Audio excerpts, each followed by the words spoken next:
that are already initiated, you should already know what this is. And for those of you that aren't, just chill.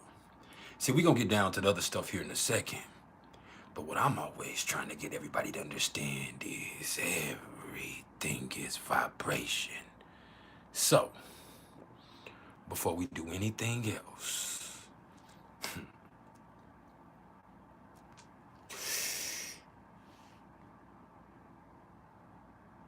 just vibe. Yeah, baby girl. You know how it's going down. 2003. Do or die. JP. Twist.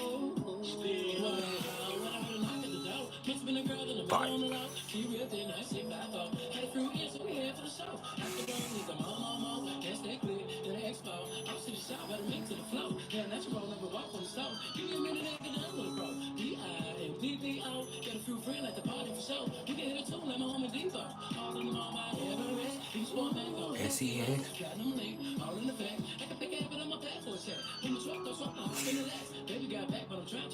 Master Glam. How you doing?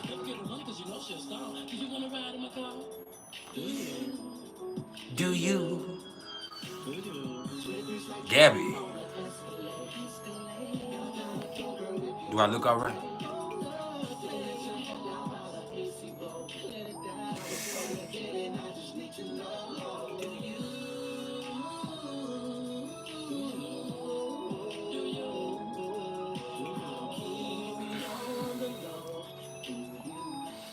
Do you?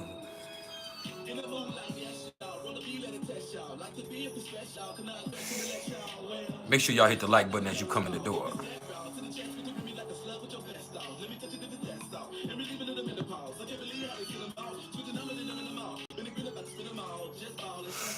Beats by Let's Zone Out Music. Let's zone out. Baby, I don't do this often.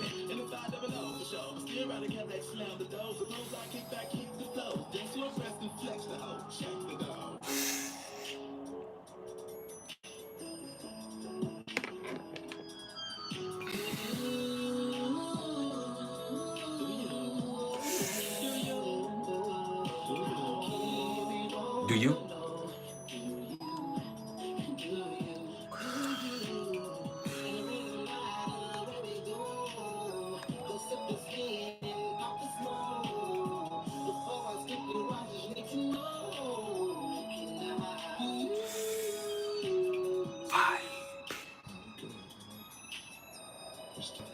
Yo. Venus is officially in Scorpio. When I met you in the club, I been feeling only booty and the brother was a 50 ball. Do you walk even push Chrissy in the tub? And my body was thunder, wondering if I can get the draw. Let me know not if I'm in the right lane. Tell me when I say the right things. I got tight flame. Rolling through stunning, why are you running? Cause I'm coming with some pin tight gang. Iced out charm, chromed out truck. Coming through all like I don't really give a fuck. We're gonna take just a few minutes to let a few people trickle in, and then we gonna get down to the nitty gritty.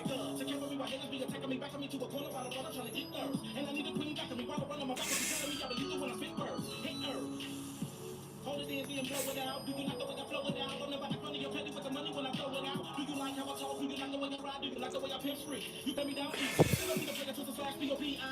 Now baby, do you? Bye.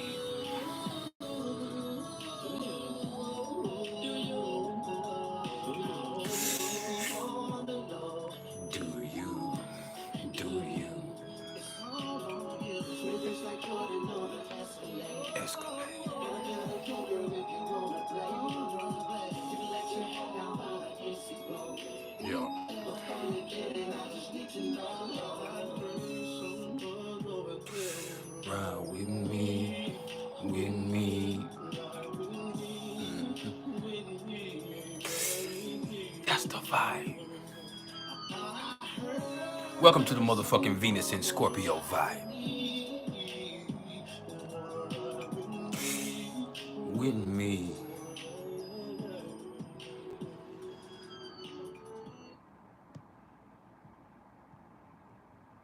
If you haven't smiled yet today, now would be the perfect time to do so.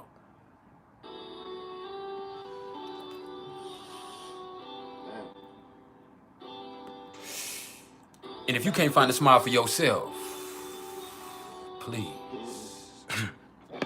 allow me to be the smile on your face. Waking up the neighbors, you can hear the headboard shaking. I leave all of your body parts aching. Yeah. Speeding up the pace while I look right into your face. You tell me that's that good shit you tasting. And I know you like it from the side, but tonight I'ma just go wind and let you ride and watch you take it. Yeah. Cause I'm trying to get you so wet. I mean, so wet. If there's a breaker for this shit, then I'ma break. It's going down no matter the place or time. My car, I got enough space. Take anything you think you want, no problem. I got enough cake. All up in the morning, knowing y'all that I had you up late. Ain't buying that you The sun is in Sagittarius, so please excuse my bluntness.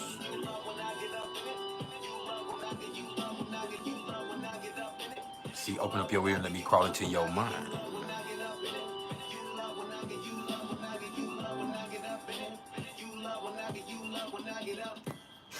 wake up when I bake up, that's just something that I do. Pick your favorite sex scene, that's what I'm gonna do to you. Up in my bed's where you probably belong. Giving you all that I got till it's gone. See, you still got the meals on. Favorite position, we playing them all. Once I get in, can't get out of my zone.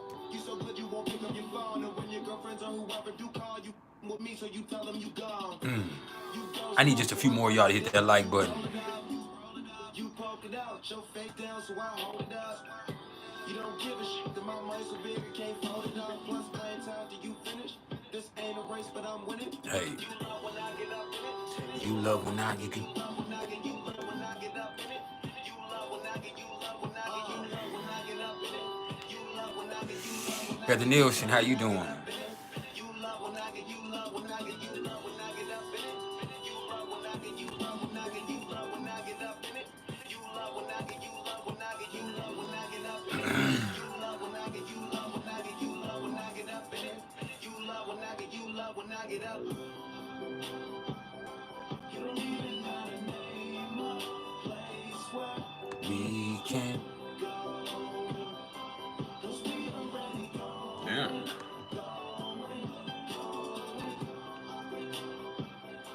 Don't nobody gotta even got to. No. Baby, we already go. Yeah.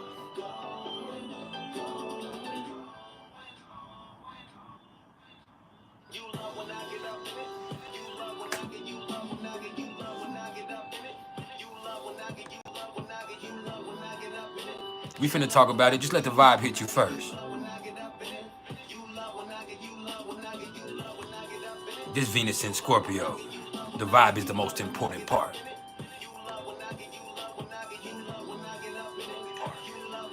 Or maybe with me, the vibe is always the most important part. Because I always say that. With me, the vibe is always the most important part. Because I always say that.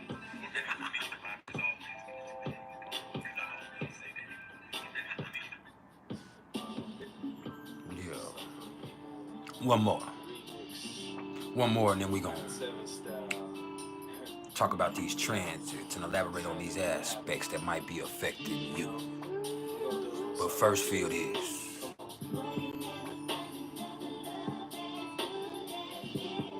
Hey, so you better represent the bomb, baby. Yo.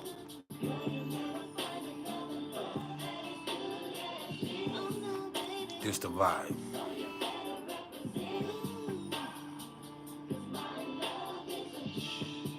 The bomb, baby.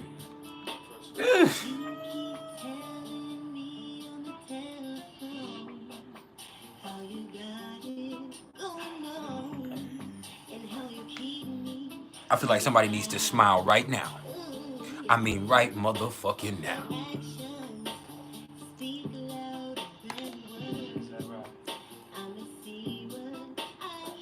Yeah, I know. Venus just hit my first house in Scorpio, so conjunct my Pluto, so just let it simmer.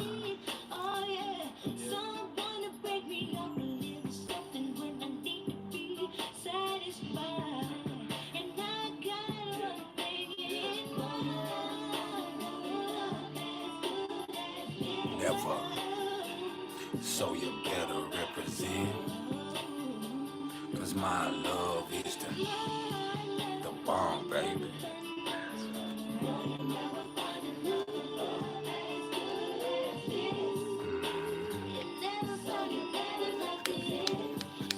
Yeah, we vibing. Hit that motherfucking like button before I get mad and go home. All these things I say to you, I swear that Yeah. they are true. I'm all you'll ever need. Raviz. Good love is so hard to find, and I won't waste your time. Satisfaction is guaranteed. I'll be the lover that you need to break you off in the middle of the night. I'll take a little trip downtown. I'll be the break you need in your life. And I know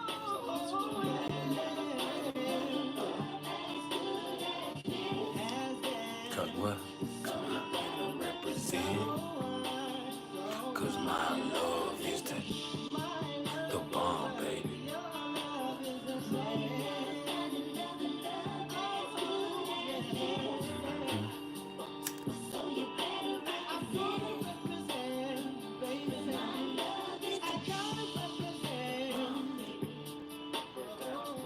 Yeah.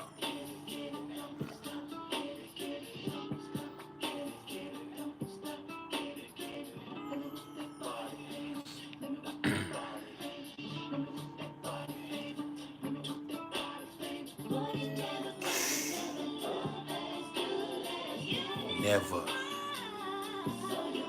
represent, cause my love is the bomb, baby.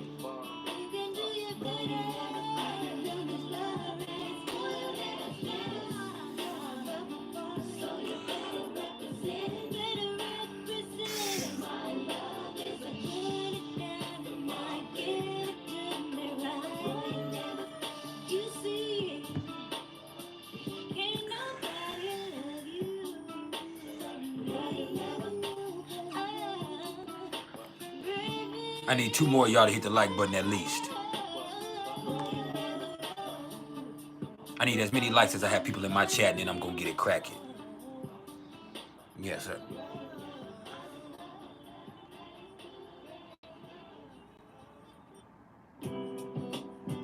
What's up, bro? Swear I'll never call you bitch again. You ain't fucking with me. Listen to this. I swear I'll never call you bitch again. I just want to say, Oh, it's time to get cracking here. I swear I ain't gonna call you a bitch. I never call you bitch again. Let Park tell you something. Gave my homie 90 days for domestic violence. I try to picture myself in this position, but remain silent. I get to thinking about this shit we been through. We close like kin, but you remain my friend too. This life of sin that got the both of us in trouble, but you always stay down for a nigga, so that's why I love you. Reminiscing, needing tissues, fighting over childish issues. Swear I can't live with you, but without you every day I miss you. Although you hold my pistol, my gangster bitch is you always in the mood for love. That's why I'm sleeping with you. No, not the man in your dreams. My plan is schemes to be rich like a king. And with my life trouble free, I see. Yesterday I called your names and played games on your mind. I promise that I'll change in time. It's a complicated world, so girl, just be a friend. I swear I'll never call you bitch again. Believe it. Too far to go. I swear I'll never call you bitch again. Believe it. Y'all ready to talk about what's going on cosmically? I swear I'll never call you bitch again. I wake up early in the morning and crack a dawn, nigga still. Nah. Let's talk about this shit right here.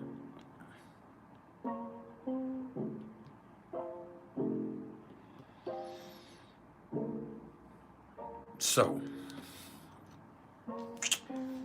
we have the sun now sitting at 12 degrees of Sagittarius.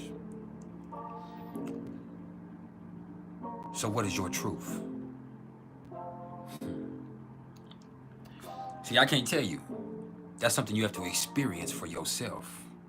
And Sagittarius season is about the experience, about the truth, no matter how far you got to find it. But in that journey, you could easily realize that the truth has been in front of your eyes the whole time. You just had to look in your mirror.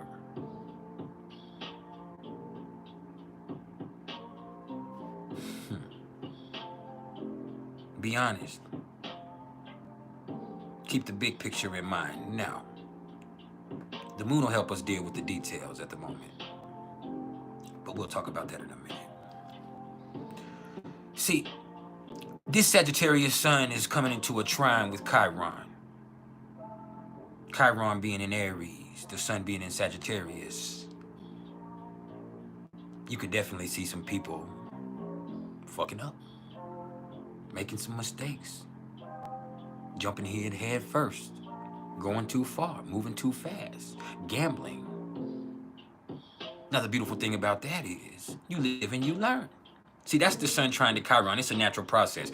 This is Sagittarius. You experience this shit, you learn from it. You just got to hold yourself accountable in the process. Chiron and Aries wants you to do so. Now, we've talked about that over and over and over. But you got to do it. Aries is you. The sun is exalted in Aries because of the ultimate awareness. Now, we're not talking about the sun being in Aries. The sun is in Sagittarius and Chiron is in Aries. So, seek and you shall find. But those who can't keep up are going to get left behind. And I'm not just talking about foot speeds. I'm talking about the mind.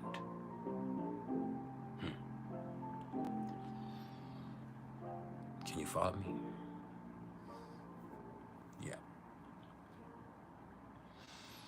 Now, when it comes to the moon, this is where it gets tricky. See, the moon now sits at 5 degrees of Virgo. So, what's funny about that is you can find yourself a little nervous. You can find yourself real analytical, critical, and technical. But, see, this moon in Virgo is conjunct the black moon Lilith in Virgo at the moment. So you're going to be over-analytical, over-critical, over-technical, overthinking.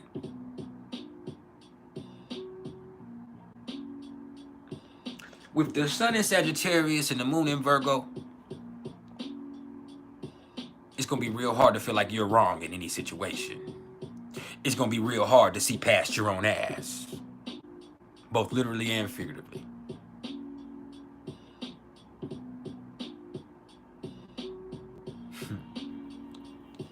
Yeah. You are intelligent, intuitive. You're able to nail detail after detail down together and then see the big picture. But you better remember to give yourself a break in there, to give other people a break in there. That's the most healthy thing in this situation.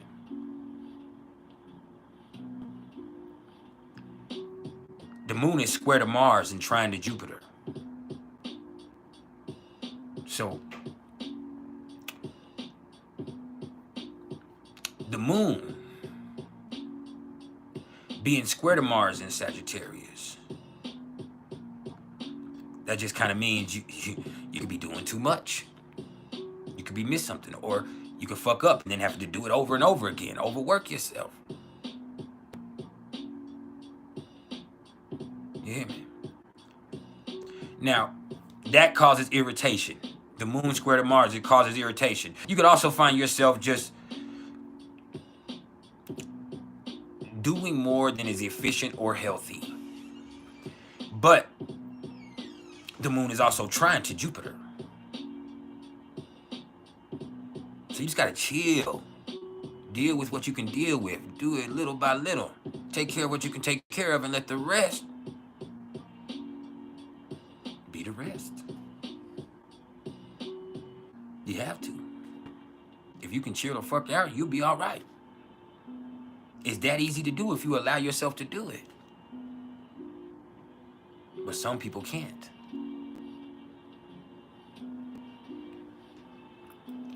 Sounds like a personal problem to me. Now, that brings us to Mercury. Now, the energy has completely shifted since the last time we spoke because now Mercury is in Capricorn. We have Mercury sitting at 3 degrees of Capricorn. Now, for me, that's beautiful. It's conjunct my Neptune, so I'm tuned in. But being tuned in, it can make me real confused because I'm too worried about what's real because this is Capricorn. So my gift is not really useful to me because I'm scared of it or it stresses me out. Because I got to see it to believe it, and this is Neptune. Now, when it comes to the collective, people like yourself, with Mercury and Capricorn, I can't even say it's a serious mindset. I can just say this right here is where things need to be literal. Now, with things being literal, that could actually cause some sarcasm or some ironic sense of humor to come into the play. So it's not necessarily serious. It's just literal. It is what it is. It's not a whole bunch of imagination going on with this. All right. Now, Mercury is going to go retrograde on the 13th. So we're kind of in that pre-retrograde shadow phase that people talk about, but we'll get more into it next week. Things will really start slowing down. People really start being assholes. This is Capricorn. Correcting you all the time. That's what you get. With this Virgo and Capricorn energy, with the moon trine to Mercury also, like you're gonna see people correcting the shit out of you. Like, don't fuck up.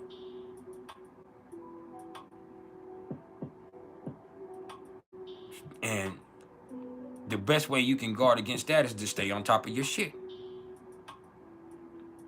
And mind your own business. Put your little work in, punch your little clock, do whatever you gotta do, and mind your own motherfucking business. We got a beautiful Earth trine with the moon, Mercury, and Jupiter. A grand Earth trine. You just gotta calm down, mind your own business, take care of what you can take care of, and stay the fuck out the way.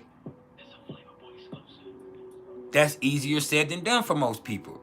Because people like myself got to be ostentatious. If you fuck up, I got to correct you. If I see you slipping, I got to have you. And it's been like that for a few days now for me. I'm like that anyway, but usually I can just check myself and all right, you know what, I'm tripping. I can let people pass. But here the last few days, I don't give a fuck what it's about. I've been on people's ass. Now, I could also attribute that to the black moon Lilith being opposite my moon at the moment in Pisces. So that could really easily make me a hard person to get along with at the moment. I'm probably not very popular. My popularity on the polls is probably down a little bit, but I don't give a fuck. I'm right. I give a fuck about being right. And that's what you're going to see with other people at this moment in time. You're going to see people that give more about being right than about your feelings. That's the truth. See, Mercury is sextile to Venus, trine to Jupiter, but also sextile to Saturn. So, Mercury sextile to Venus, once again, gives you a little tact. This is Capricorn and soon, or Scorpio now. So it gives you a little tact because you know not to fuck up. You don't want to get slip up, and you don't want with it's not the same as being nice or being polite a little bit with Sagittarius and Libra. No, when this comes to Mercury and Scorpio, or Mercury and Capricorn and Venus in Scorpio, pardon me. My mind went blank for a second. I was listening to that beat, pardon me. When you think about Mercury and Capricorn and Venus in Scorpio, what you see with that right there is staying on point. Not getting caught up in the bullshit. Matter of fact, being able to be very discreet in the way that you're handling business. You know, keeping it gangster. It ain't much more gangster than Capricorn and Scorpio. So that's what you have right here. You have Mercury and Capricorn sextile to Venus in Scorpio. So there is some tact, but the tact is there for a reason. It's not just being nice.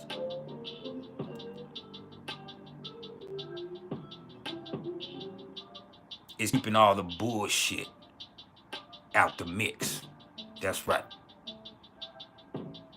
Keeping it real. That's what that does. Now, here's the thing though. With Mercury trying to Jupiter also, that's all you got to do. Keep it real. Keep it real. Keep your head down. Like, you can really see this shit pay off for you. Take care of business. Stick to motherfucking facts. Literally. Don't deviate from the motherfucking plan, Stan.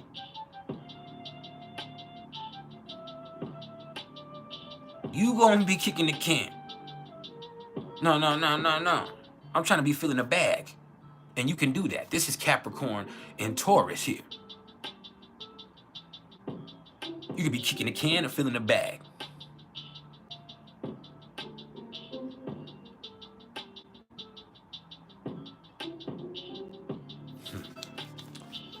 Yeah, this is one of them days, and who knows what'll happen. We're in that 5 vibration today. Oh, yeah. Could run into some life-changing shit. But try to be open to it.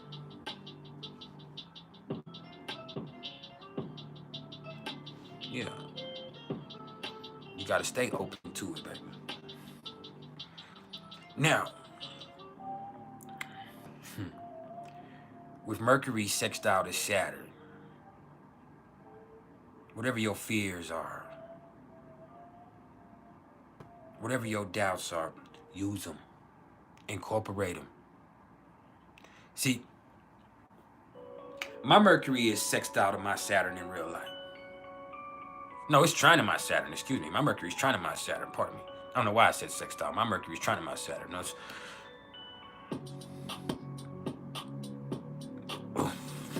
Nah, but with Mercury sextile to Saturn, however you feeling, use it. Don't let it get in the way, use it. This Mercury in Capricorn, this Saturn in Pisces. Don't let that shit get in the way, use it. Write about it. Speak about it. Work on it. Incorporate it.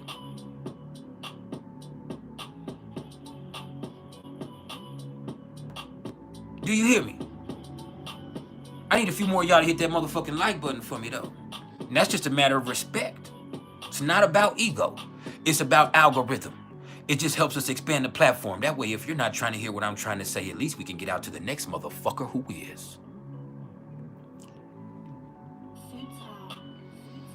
Shout out to Centaur. Yeah.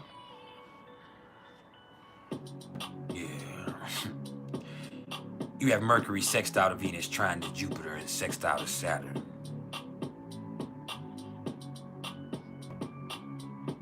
I don't think you get it. However you're feeling, use it. All you gotta do is chill. Keep it real.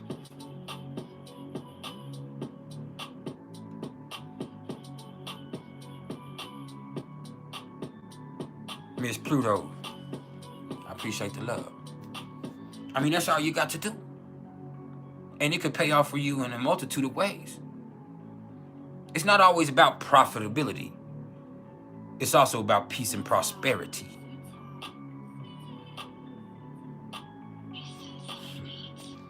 How priceless is a peace of mind? Not just a peace of mind, but a peace of mind also. Anyway, that's priceless for real, because none go deeper.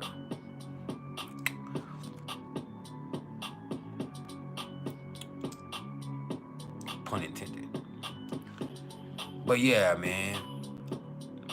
Mercury is sextile to Saturn in Pisces. So you could find yourself feeling some type of way.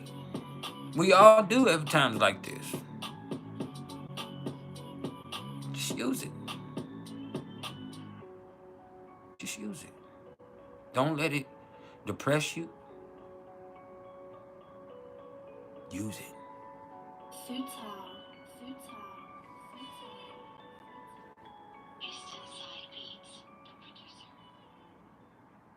You hear me?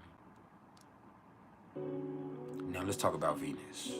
It's time to bring this Venus and Scorpio conversation to the light.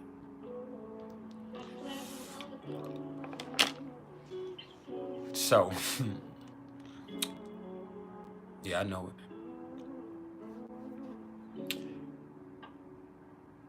Venus now sits at 0 degrees of Scorpio. So you're going to love harder than ever. You could even hate more intensely than you ever thought you could. This is where your love nature comes to operate at extremes. Now, I don't think you hear me. Let me set that tone. Yeah. This is black and white. It's one way or the other. It's sensitive. It's passionate. It's deep. Even dangerous. Or it's nothing. Absolutely motherfucking nothing.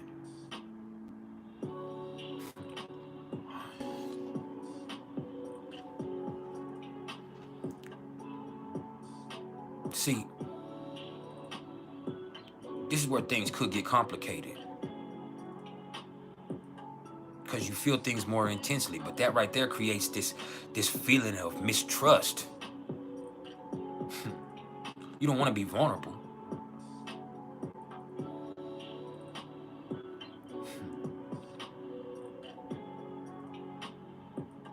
This is where something can touch you in a way that it creates an obsession.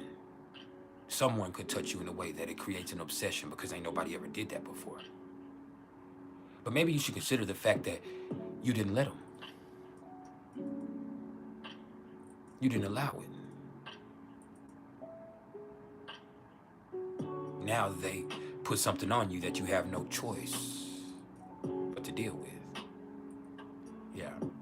See, that's what happens when Venus is trying to Saturn in Pisces. See, this is Scorpio and Pisces. This is Venus and Saturn. So this is where you get this reality check.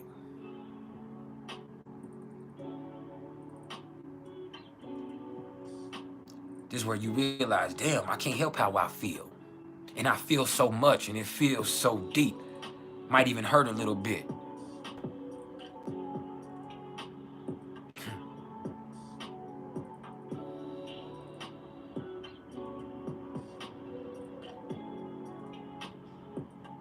It makes me cry because, like, this is where love gets visceral.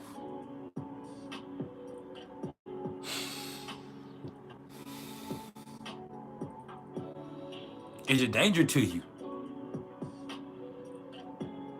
It's a fucking danger to you.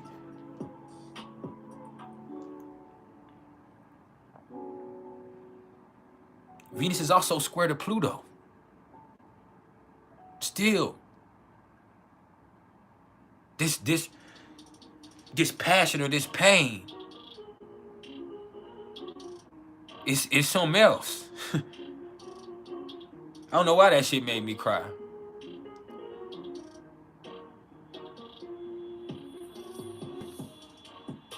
Shit's a motherfucker, man. You gotta be careful with Venus and Scorpio, man. You gotta be careful.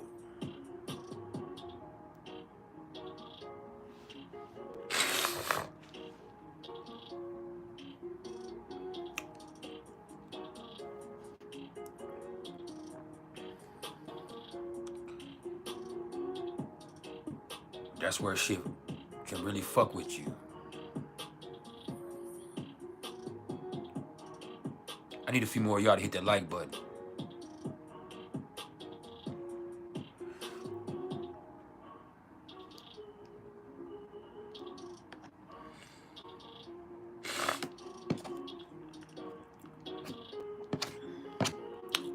You can find yourself acting crazy, feeling crazy.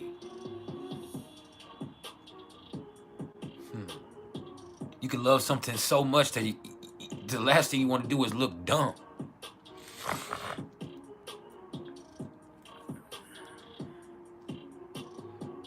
This is where you can hate somebody so bad that becomes an obsession too. This is Venus in Scorpio. This is where you can love and hate the same person with such extreme.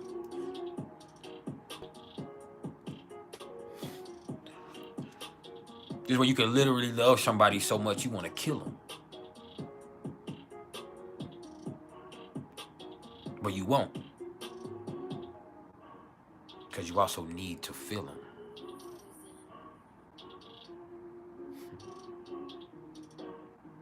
Yeah.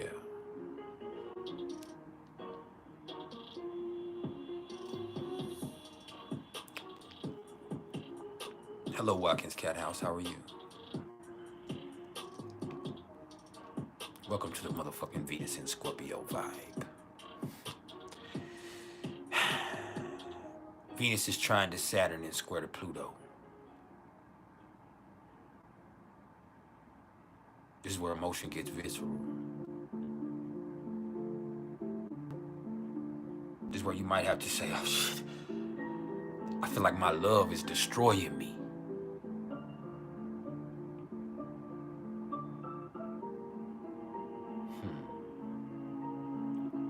Some people can't fathom that right there, but that's a reality for a lot of people. My wife has Venus in Scorpio. My daughter has Venus in Scorpio. My son has Venus in Scorpio.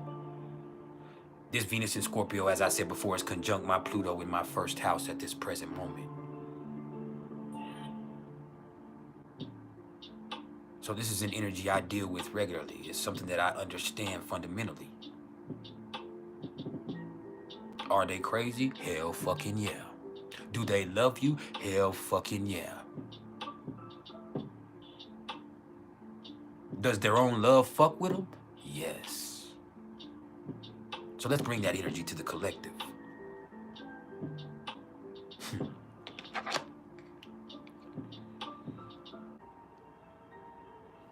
This is where you can feel like your own love is destroying you from the inside out.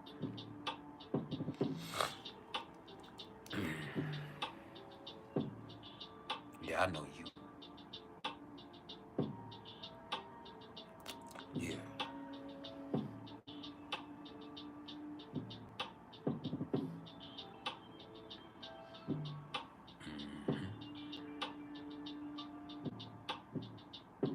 Now, what do you do with such a love?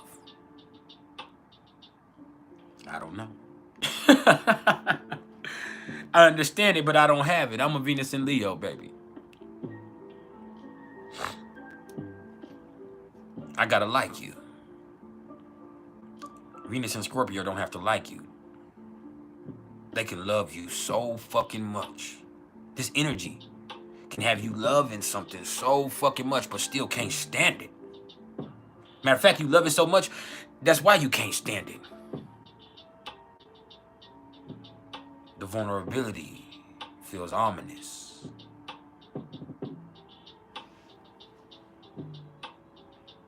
Yeah.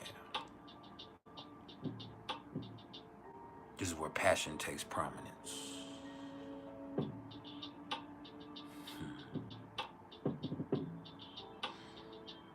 Yeah. But passion isn't always a good thing. Crimes of passion. This is where you can see these becoming more prevalent, to say the least.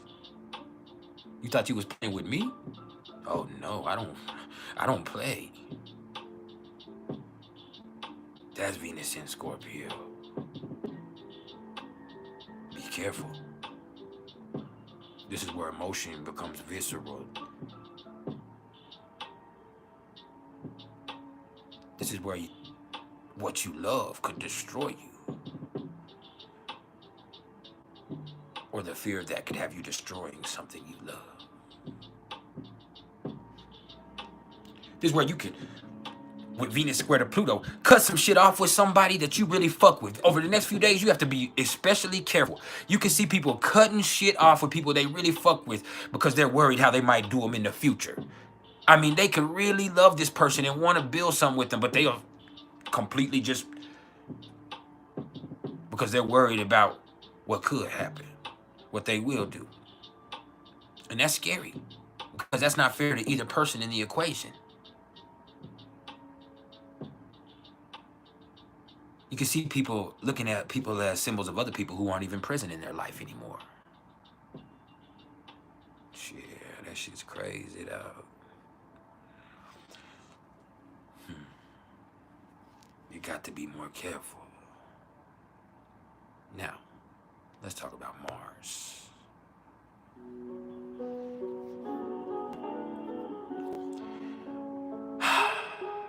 Because Mars sits at 7 degrees of Sagittarius. This right here is big energy. I'm talking about big energy. This is try me energy. Try it energy.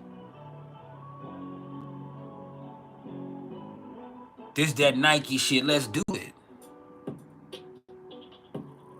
Not just because we want to. See, that's Aries, but because we can.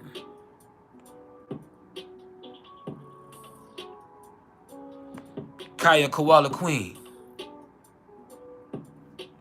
Happy solar return. Welcome to the Vibe Tribe. You are now a part of the PrIcElEs family. We love you.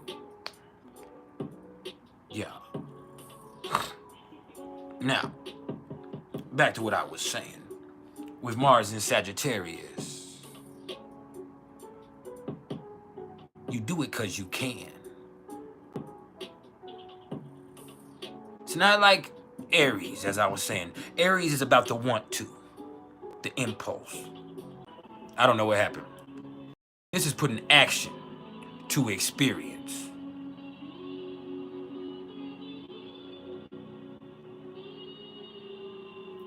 This shit crazy.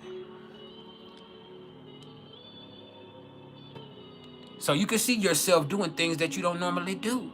Acting in a way that you wouldn't normally act.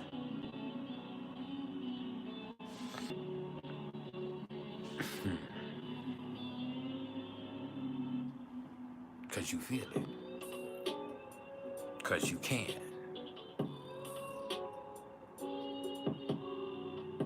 Because you're willing. Because they're able. Because the experience was available. That's Mars in Sagittarius. Shit. Let's try some shit. Oh yeah. That worked out beautifully. Or we fucked up, but even that lesson was a blessing. See, that's Sagittarius energy too. It's about the experience. But you gotta do it.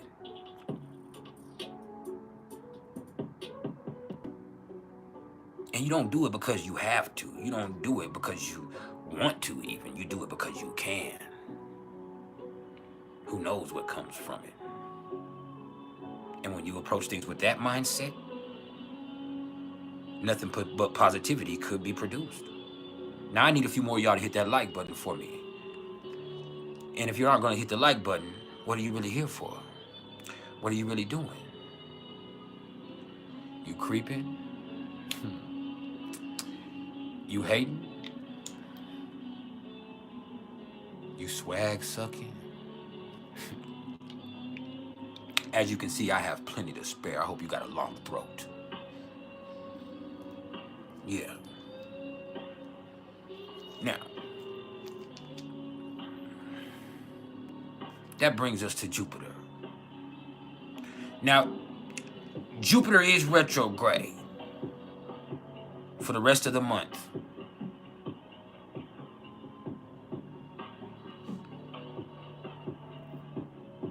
And,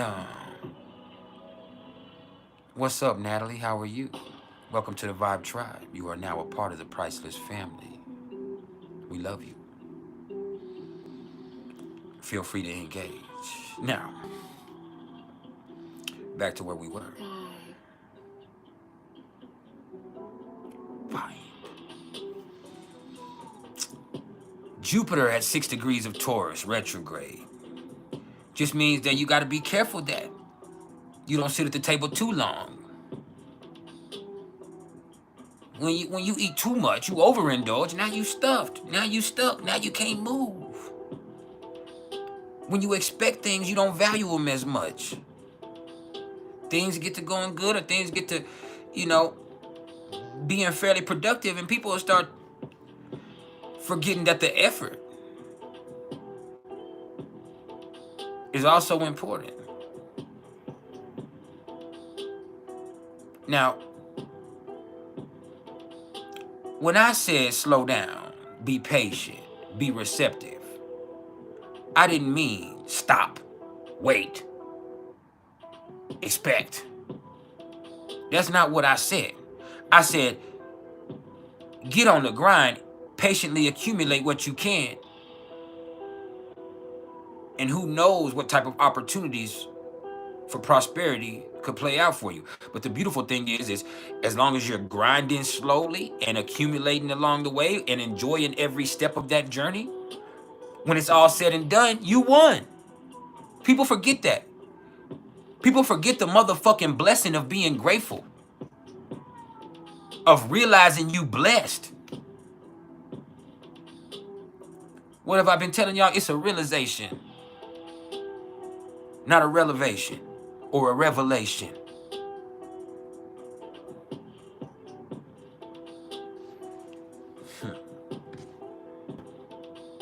When you realize how blessed you are, then you are successful. When you realize life is not about a destination, because the destination is death. We're all gone when it's all said and done. No matter whether it's literal death in the way that there is the absence of consciousness in life, or whether it's you're going to another plane of existence, you're gone from here. It's not about the destination. People are always looking for the purpose of life. The purpose of life is life. To live a fucking life. It's the journey. Remember that.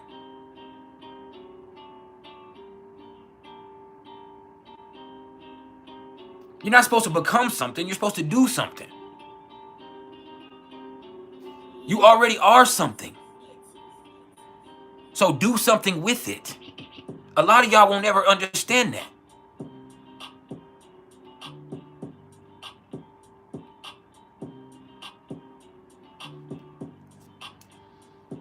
Yeah.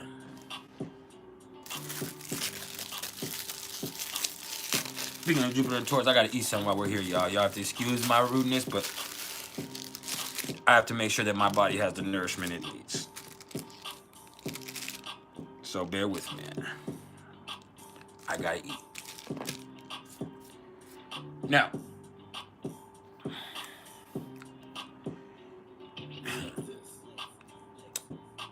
Saturn is sitting at 1 degree of Pisces.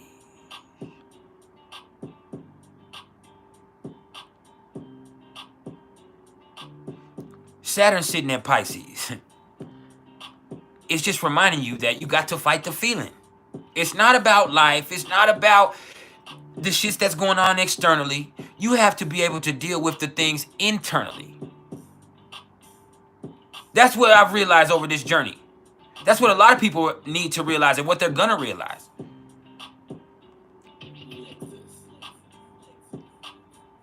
Man, you make shit worse on yourself by not dealing with the stuff inside of yourself. People get involved with other people, and people just because they're scared to deal with them on their own.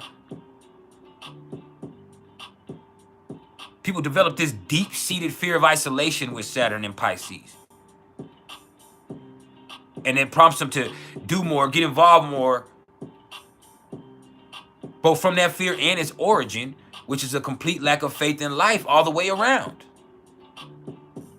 Now, the beautiful thing about Saturn and Pisces is people see a lot of people are going through it. You can sense it. I have Saturn conjunct my moon. I have it trine my sun and Pluto. We know the whole spiel. Sextile my Neptune and square my natal Saturn. I got Saturn hitting me up every which way in my chart right now. And I have to learn how to deal with things healthily. For me, it's health stuff or anxiety or fear. I got to be able to have a leg ache or a sore leg or a chest cold or a headache at 37 years old without thinking I'm fucking dying. And if it's that big of a problem, I need to take my ass to the doctor instead of sitting up here scared, avoiding things, which I still do. But the truth is, none of that external shit is the problem. The problem is the fear inside of myself.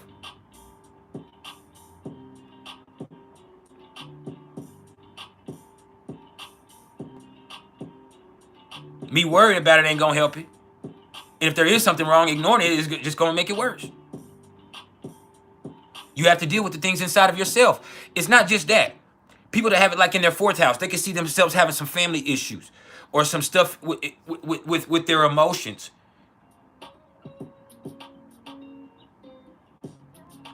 And they don't want to deal with that. And the problem isn't the family, it's the stuff inside of them. There's nothing changed about them with them and their loved ones. There's nothing that's going on, but them inside of themselves have some unresolved issues that they didn't want to deal with.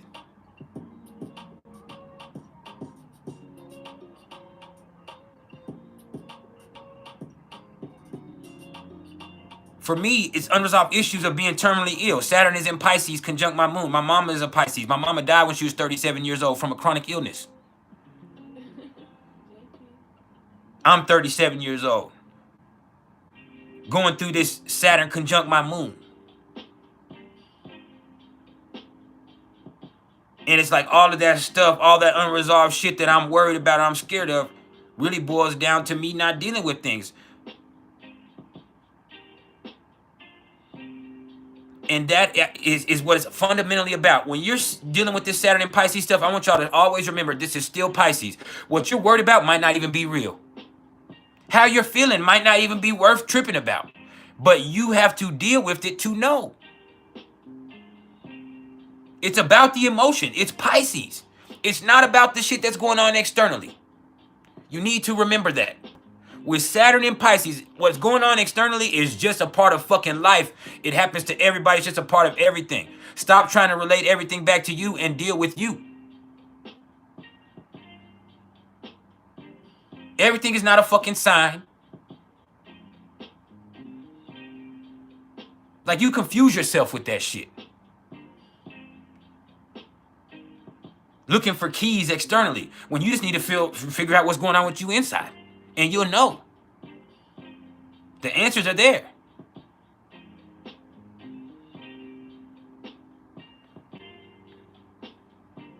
Like I told y'all before, I've done it to myself over months and months and months.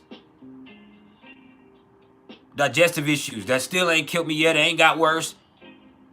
It's obviously not something progressive. But my leg been hurting the last 2-3 weeks. Which I only make it worse by doing crazy shit trying to see why it's hurting. When it doesn't even hurt bad, it just feels funny. Which could also be for me not sleeping, laying down every night. I haven't slept laying down for real in a bed in 6 months, 7 months. I sleep in a chair or on the couch because I don't want to. I'm scared of sleeping laying down after I eat. Because I don't want fucking acid or anything coming up. So I make that worse. So I could easily have sciatica. I could easily have some shit going on, but my brain first thinks is, oh shit, you had something in your stomach, now you got cancer went to your leg, and now you got the shit, and then I got a cold, or I've been having like a chest cold for like the week, and I live somewhere where it's cold and snowing, and so I dealt with that. Then I said, oh no, now some shit in my lungs too. When that's not the issue is up here. I'm fucking crazy. I'm fucking hypochondriac. And I wouldn't know because I won't go get checked. You get what I'm saying? Like, that's the Saturn and Pisces. That's just the thing. When you see this with people in their first house, people could be confused about who they are, what they're trying to accomplish. In their second house, you can see financial stuff coming up. And the problem is not that life is fucked up, it's because you're not dealing with the issues that you have. You're ignoring things and debt is building up, or you're ignoring things and you're not helping your situation. The third house, you're not talking to people. You're not communicating. The sixth house, now this is in my fifth house, but if it was whole sign, it would be my sixth house, but it's my fifth house. But me worried about it going into my sixth house, that's the problem. Me worrying about Saturn going into my sixth house is robbing me of the fun and enjoyment and creativity of Saturn being in my fifth house. And that's how it kind of plays out. The worry and doubts and fears are keeping me from enjoying my life for a whole fucking year. I've missed, the other day I looked up and realized it was fucking December and I have not enjoyed my life at all this year. Haven't been very, I've made money and did things, but I haven't been productive. I haven't enjoyed my life. I've just made things worse. And nothing bad has happened externally. It's the shit inside of me.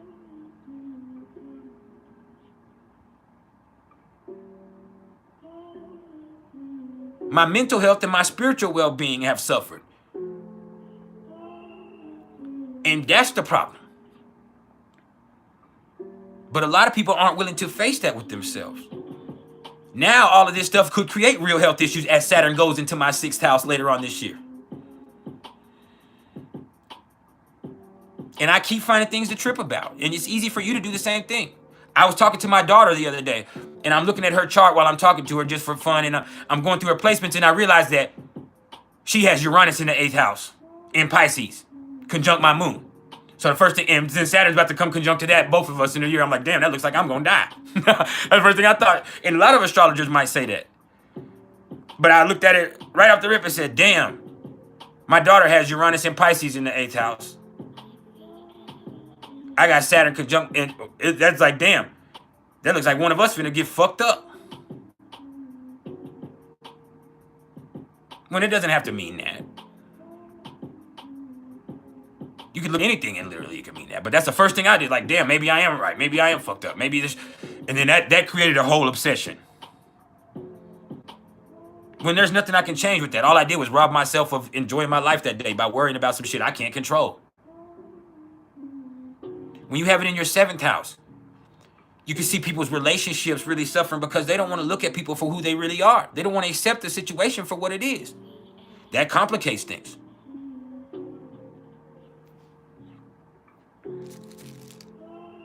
It's a trip.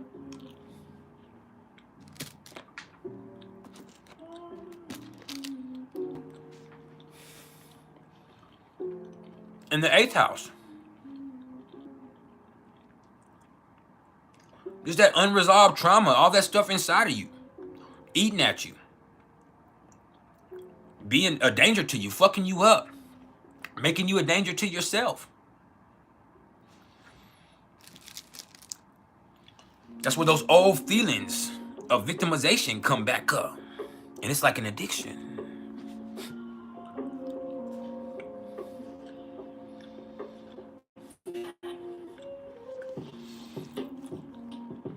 In the 9th house, that's where you literally lose faith.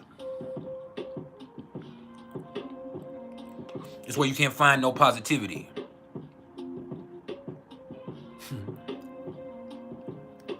It's there.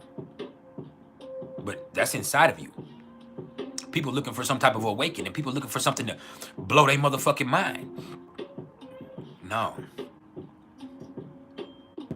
Look inside and you will find that you have a main line to the divine. Now, in the 10th house, that's where people get underestimated. That's where you start to see people lying about people, and it's like it's fucking with their reputation, but they know the truth inside of them.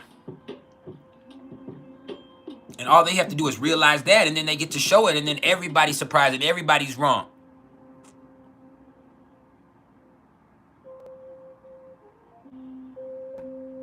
In the 11th house, it's about getting involved with the right type of people. Not getting confused about what the purpose is or what the point is. In the 12th house, you have to be very careful that you don't sink into a depression.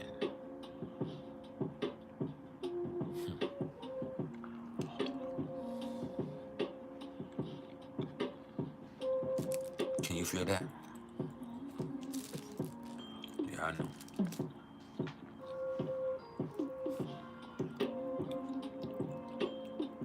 Pain is addictive. And that now brings us to Uranus. Uranus.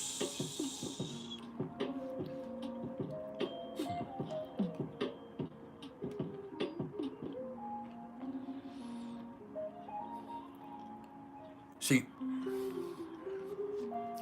Uranus now sits at 20 degrees of Taurus. So look here.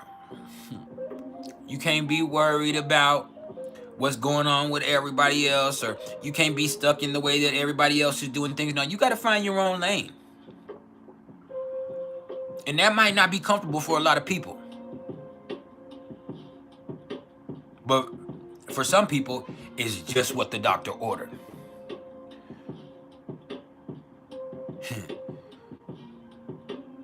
Find you a stable place to operate from.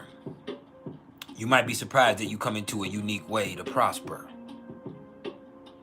There's all kinds of different ways for people to prosper in this day and age. You just can't get stuck in one way of doing things. Because when you do that, it's like everything throws you off. Everything that happens that wasn't expected is a devastating experience. Now you got to be open-minded and adaptable. Then you find unique ways to profit. That means finding your own lane and operating from that. Now, Neptune. Neptune is now direct at 24 degrees of Pisces, so the fog clears. The fog clears, and now you have a different perspective. You see things differently. You feel differently about certain stuff, different people. The thing is, that could change again, so you can't let that change who you are. As life changes, as the culture changes, as new information is received, try to incorporate that into your life without losing your spiritual base of operation. That means staying connected to your inner point of perception. That main line to the divine I was telling you about. Some of y'all won't never get it. Because you ain't willing to pick it up. Yeah.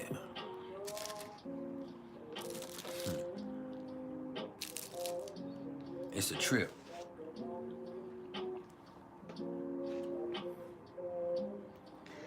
It's a trip. Now,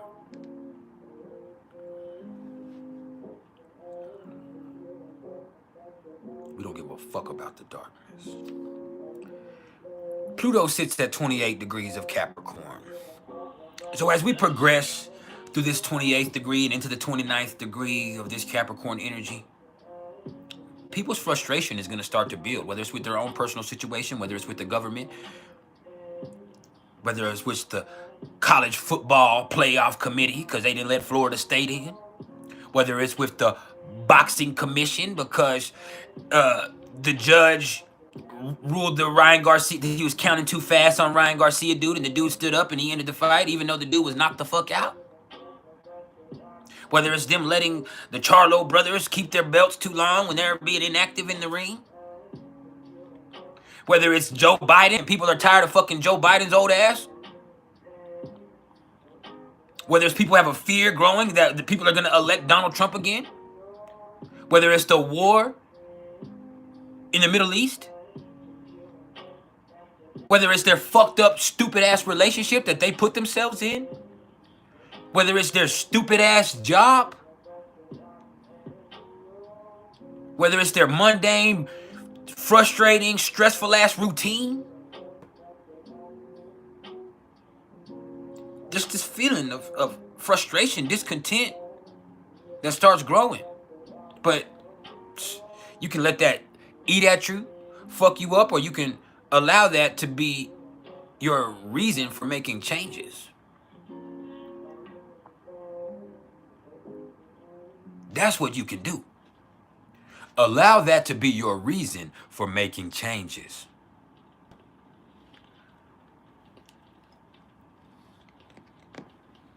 Yeah. And no matter what happens with Chiron at 15 degrees of Aries, you just got to hold yourself accountable. No matter what happens, you got to see it for what it is and hold yourself accountable, whether it's good or bad. That allows you for healing.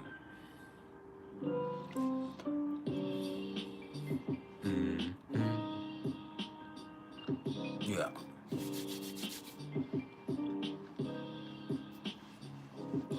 Next.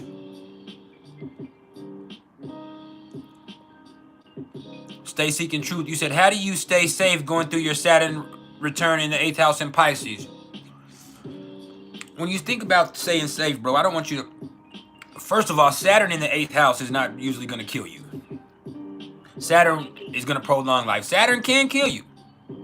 A lot of astrologers say, hey, Saturn will come through and kill your ass with no... But I'm hoping that's not true. Me personally, I haven't seen that happen a lot of times. I feel like anything, transiting anything in the right moment can kill anybody, being an astrologer. But you'd have to look back at retrospect. But when it comes to staying safe, you have to learn how to deal with your own emotions, bro. You got to deal with your feelings. You're in your Saturn return in Pisces. There's stuff inside of you that becomes a danger to you. Unresolved trauma.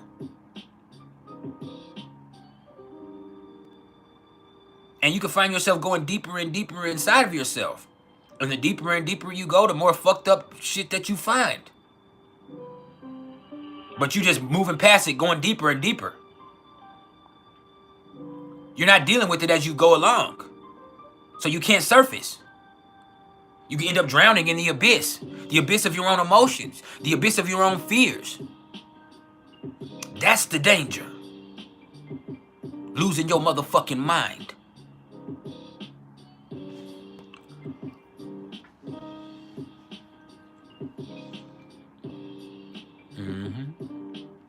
Yeah, I know you. I need a few more of y'all to hit that like button for me, though. Please, if you will. This is just a matter of respect. Yeah.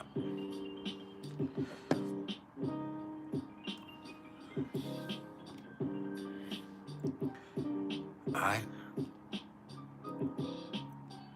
EGM, what about Saturn in the 8th house in Taurus? You know, you just gonna get money the way that you do. That's what you do anyway. But you got to realize you are not your possessions. And you're going to realize that because you might take a loss with Saturn in your 8th house in Taurus. When you go through that Saturn return, you know, that money that you've always seek solace in, those possessions that you always kind of... There could be something that goes on with those where you realize that those are not what define you. You own those. You are not those. And that allows you to have healthier relationships. Funny as it sounds. Because you stop assessing everything in terms of material value.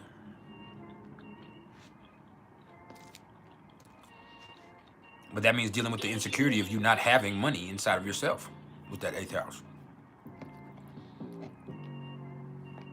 It's all very interesting.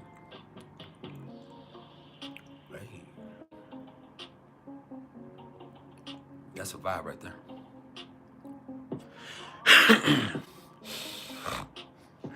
I like that. Now, the Black Moon Lilith is at 7 degrees of Virgo.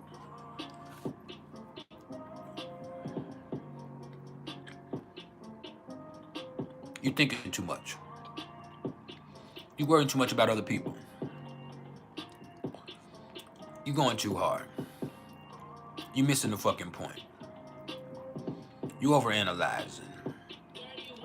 You steadily criticizing motherfuckers, and you yourself need to worry about your own motherfucking self. You can see people playing innocent, but we know the truth.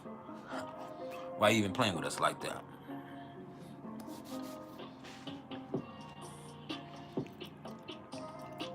There's a lot. You can find yourself caught up in some unhealthy ways with the Black Moon, Lilith, and Virgo. Now you sick.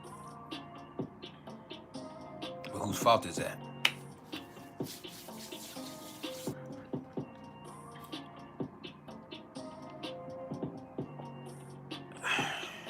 Yeah, I know. Now,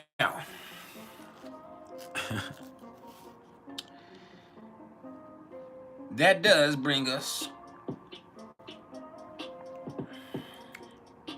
to the nodes. The nodes now sit at 23 degrees of Aries and Libra.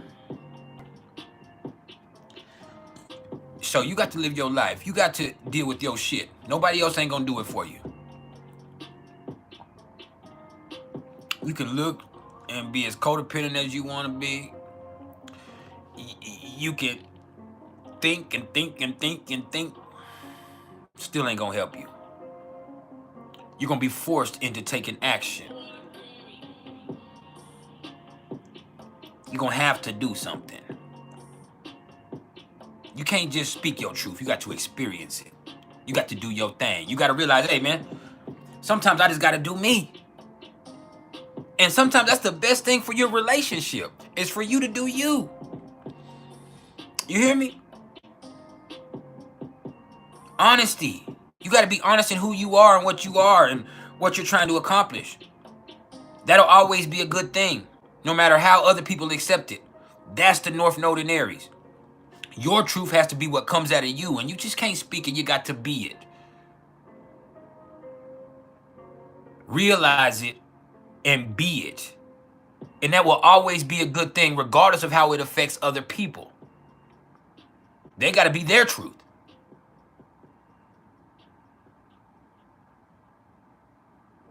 You got to ask yourself, why are you so worried about what other people think? Why the fuck do you give a fuck how they're going to react to what you got going on? Are you scared of them? Are you scared of yourself? Are you lazy? Are you weak? And if that's the issue, why? Awareness allows for healing. Later on next year, Chiron is going to come into a conjunction with the nodes.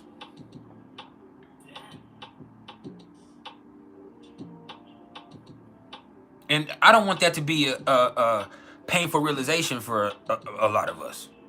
That means you got to do it now. But I don't think you hear me, though.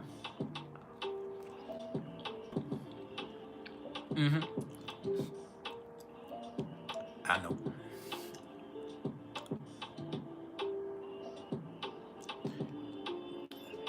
And the numerology of the day is the 5 vibration. Now there is a 4 connotation to it, but the 5 is the dominant energy. The 5 is the dominant energy.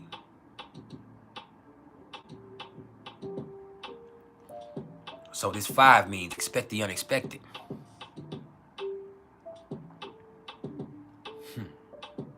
That 5 means it's about the experience. Who fucking knows what could come of it? But if you're open-minded and you're optimistic, only good could be. Because even if you fuck up, you know not to do that shit no more. And if you enjoyed it, we might come back to this again. Yeah.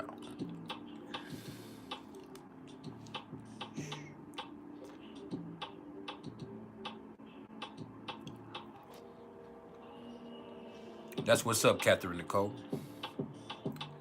So, I think that's all I have to say about the transits. What I'm going to do now is open the floor up for anybody that has any questions. But before I can do that, I need to use the restroom for 1 minute. So I need y'all to bear with me for 1 whole motherfucking minute. When I get back, we can talk about whatever y'all wanted to discuss. I can answer any questions that you may have. I'm here in this Virgo moon at your service, full of love and purity, trying to deal with you perfectly.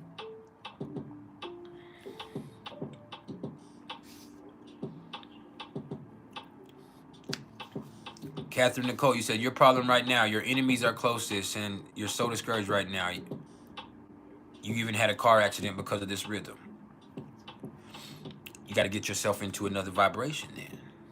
It's not about the external things. It's about you internally.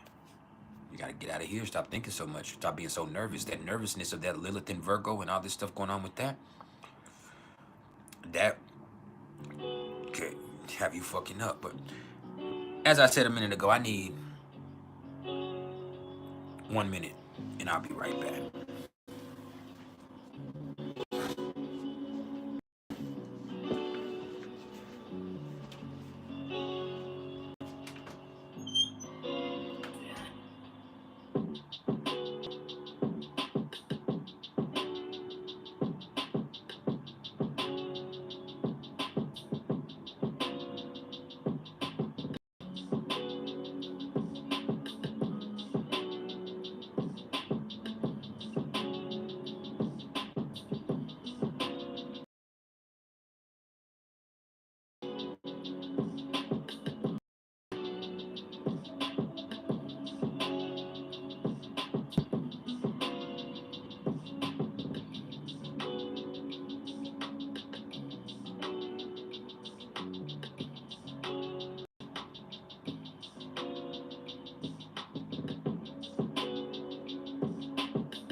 Yeah, we here.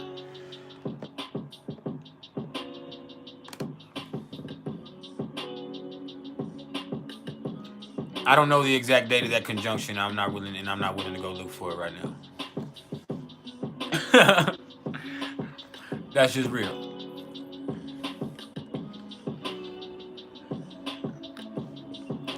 That's the type of question that costs money.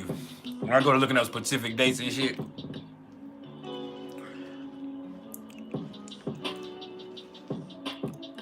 that's something personalized. But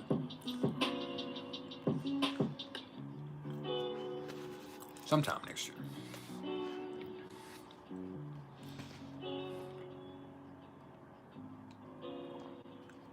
Probably around the summer. The floor is open for any questions y'all may have about anything astrology or numerology related, or anything that's gonna help you raise your vibration. Just be respectful of my energy.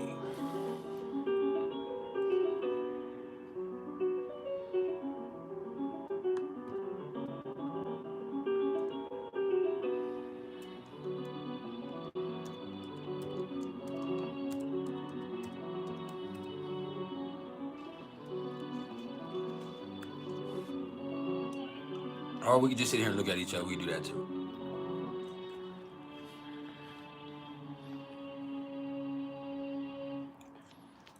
Fire.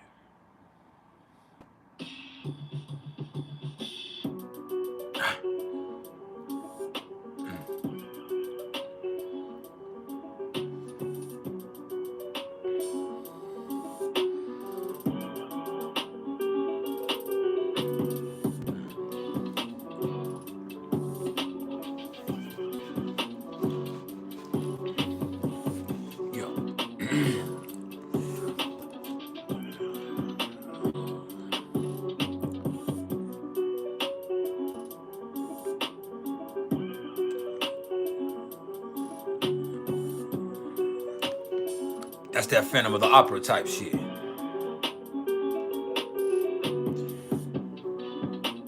The Wallflower. How are you, Miss Daisy?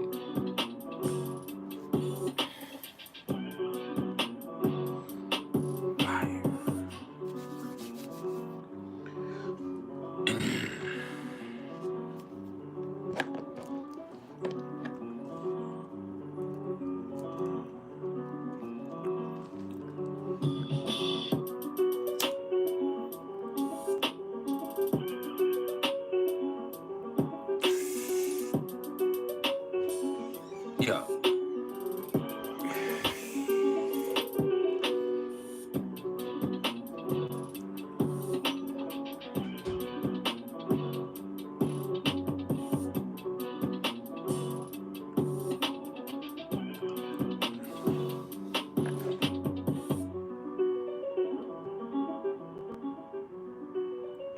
Daisy keeps reading that December is going to be a romantic month for Leo rising. Well, let me see.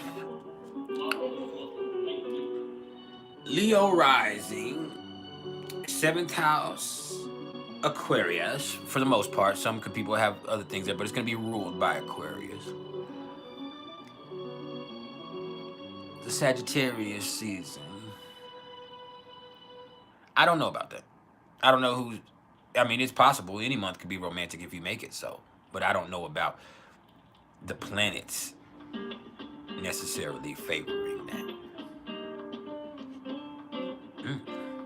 That's the vibe.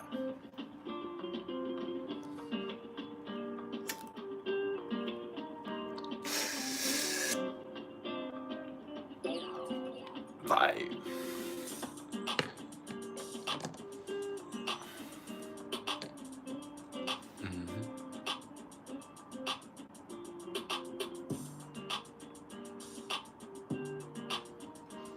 Anybody else have any more questions?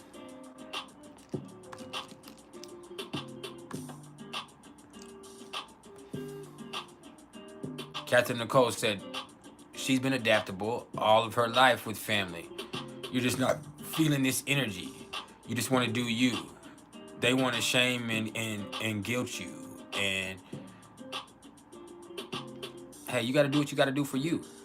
The North Node is in Aries. You have to do your thing, regardless of the reaction.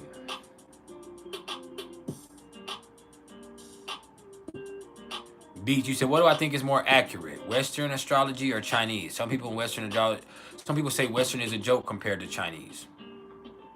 To Chinese? I mean, Chinese is Chinese. I think Chinese is a joke compared.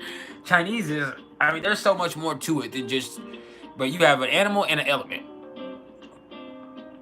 Like, there's so much more you could go with Western or with any realm of astrology other than Chinese. You have an animal and an element, and it's based on the year you were born, and that all the people in that year are the exact same. Like, there are certain qualities that might come to people being born that year, but you can't look at it that way. Like, I definitely relate to being a fire tiger, but there's other shit where I'm just like, man, I don't know about all that. Hold on.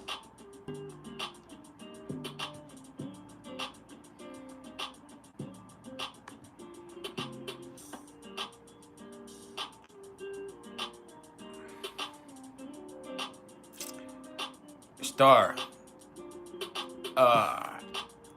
I'm maintaining. I'm in one of those rough spots, but I'm maintaining it well. I'm hiding it well. Really, I just say I'm hiding it well while I'm here with y'all, but I'm good. I'm positive. But I ain't been doing great over the last few weeks. Other issues, not the digestive bullshit. I'm good with that. I mean, I still be fucked up, but it's not like a pain every day where I'm... Yeah, that's good. But I let other stuff fuck with me. I'm fighting it. Heather Nielsen actually came through with some real shit the other day. She asked me on Friday, because I didn't come live with the top 5 on Friday. which I just didn't feel like it, man. I didn't feel good. I was worried, and I let myself get into one of those spots. And Heather hit me up that afternoon and was like, "Hey, what's up on the top 5? I thought you was coming with the top 5." And I was like, "Man, I don't feel good. I don't think I'm coming today." And she's like, "Now, you can check me if you want to, but tell me the truth. Do you not feel good, or are you worried? You in your fucking head?" And sometimes it's hard for me to determine the two sometimes. Because when I'm being honest, I'm not in a whole bunch of pain. Like, if you could put pain on a scale of what I felt every day, I feel it every day, but it's on a 1 or a 2. My leg is aggravated a little. My left leg bothers me a little bit. And I mean, I still have the minor digestive issues, and I've had like a head or a chest cold over the last week where I've had headaches and where I've been kind of congested and coughing up some shit. But my problem is I did nothing but Google fucking cancer symptoms for months. Yeah. And so with I don't know what inhale on the downstroke means. So you have to elaborate on that. But I just, like I said, I just sit up here and I worry so much. I'm way more worried than I'm ever in pain. This whole time I've never, and that's that Saturn and Pisces shit. Like when I really think about it, more than I've ever been sick or been in pain, I'm way more worried than that. My leg bothers me a little bit, and that could come from a plethora of things. And like I said, over the last 2 weeks or so, I've had like a little chest cold or something that comes back and forth. But it's also respiratory season. I also smoked a lot. I also, you know, have children. My son coughs constantly.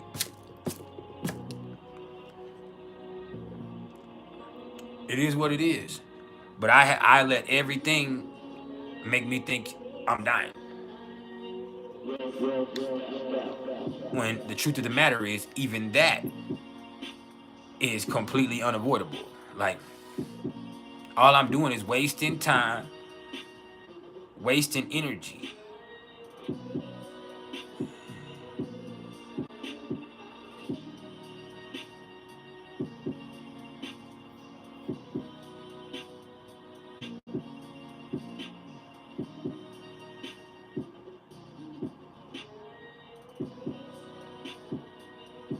Then Danny, what's up? What energy does Moon conjunct Algol give off? Dangerous calm. Because you had to say conjunct Algol, I had to add a different, I would say a dangerous calm.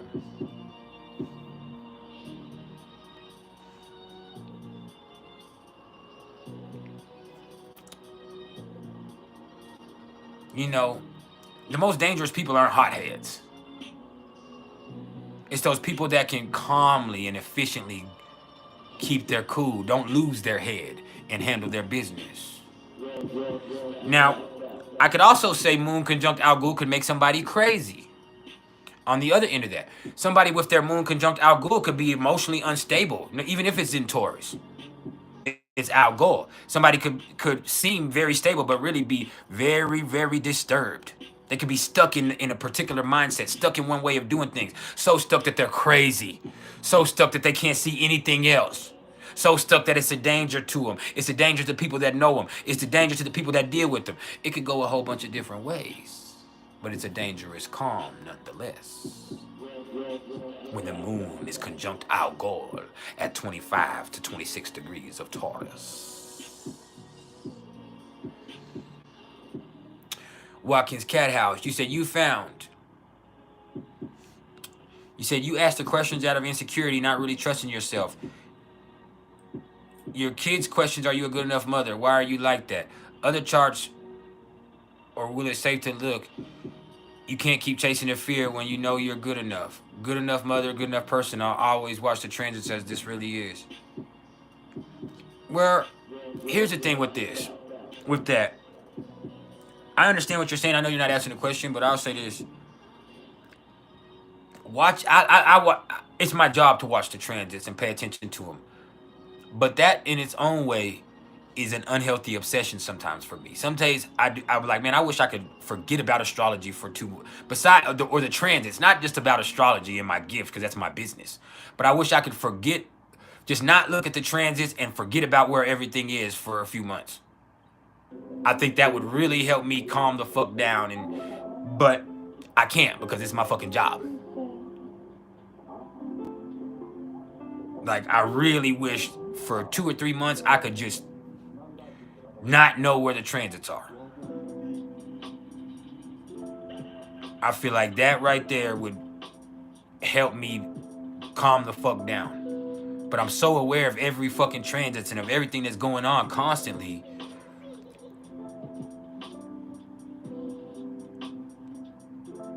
that it just fucks with me.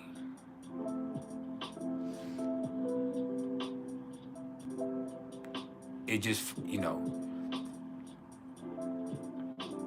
it just fucks with me.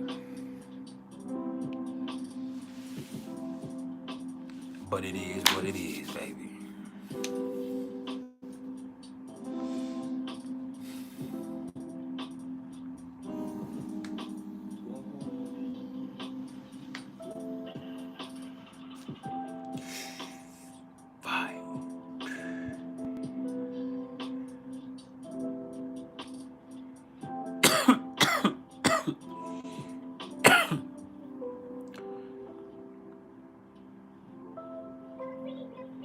Ebony says she was super obsessed and something happened to all the birth chart info she has saved to more than 50 people and that snapped you out of it. Yeah. But I have, once again, as I was kind of saying, I have to deal with the stuff inside of me and then everything won't scare me. Any cancer commercial that comes on TV, any sick, like I think it's talking to me. Any ad I see about somebody dying or somebody I see sick on Facebook or social media, I think it's telling me something's wrong with me. Any fucking, any transit that's coming up, I think, oh, this might be the one that really is going to fuck me off. Or maybe the other one that I've been worried about for so long that's already over with was just a triggering point, and this is the one that's going to get me. Like I told you, I just looked at my daughter's chart. I saw she has Uranus and Pisces in the 8th house, conjunct my moon, and I thought automatically, oh shit, Saturn's about to be conjunct her Uranus and my moon. This shit's really about to kill me. I'm right. When that's just, like, that's stupid. It doesn't matter if that's what the truth is, because that's, if that is, it is. What can I do about it? Nothing. But I can definitely rob myself of life worrying about it. You understand?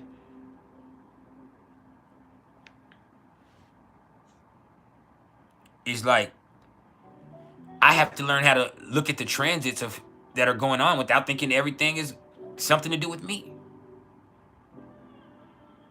Everything is not a fucking sign. Everything, like, that's when you get caught up spiritually sometimes, as people get so caught up in this spiritual journey, and it is a spiritual journey, that a lot of times we get into these moments where it's like, oh man, when it's intense, you're looking for some type of reprieve, but everything you're looking for signs externally, and so what you're getting is fear.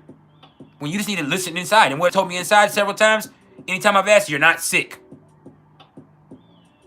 You're not fucking dying, is what I hear on a daily basis, but I still don't even listen to it.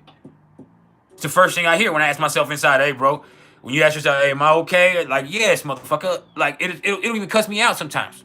I don't know if all of y'all have that inner dialogue, but I'm like, man, and they'll be like, bro, I'll start worrying. They'll be like, bro, you're not fucking dying. You don't have no fucking cancer. You're not fucking dying. Like, well, I don't know what's wrong with you, but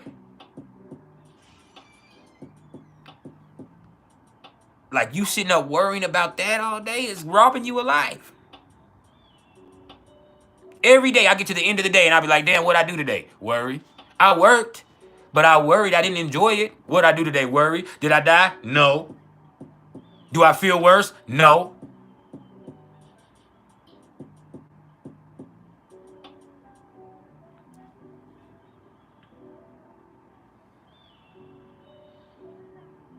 And it's just like, man, I have to be able to look at the transits. I have to be able to, and all of this Saturn and Pisces shit has been hard. And guess what? As I've been telling y'all over and over again when it comes to Saturn and Pisces, we're just at 1 degrees. We are just at 1 degrees. We got all the way till 2025, 2026 when we really get into Saturn and Aries, which that don't even sound attractive. For real.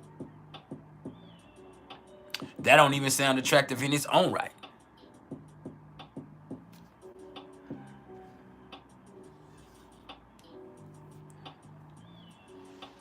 Because me thinking about that myself, when you think about me thinking about me anticipating Saturn and Neptune going into Aries, it's like, all right, the shit that you've been ignoring now and worried about now and all that shit, now it becomes aggressive. Now you're gonna be forced to fight it. You've been ignoring this shit now and worried about it. Well, now you done made it really be a straight up problem.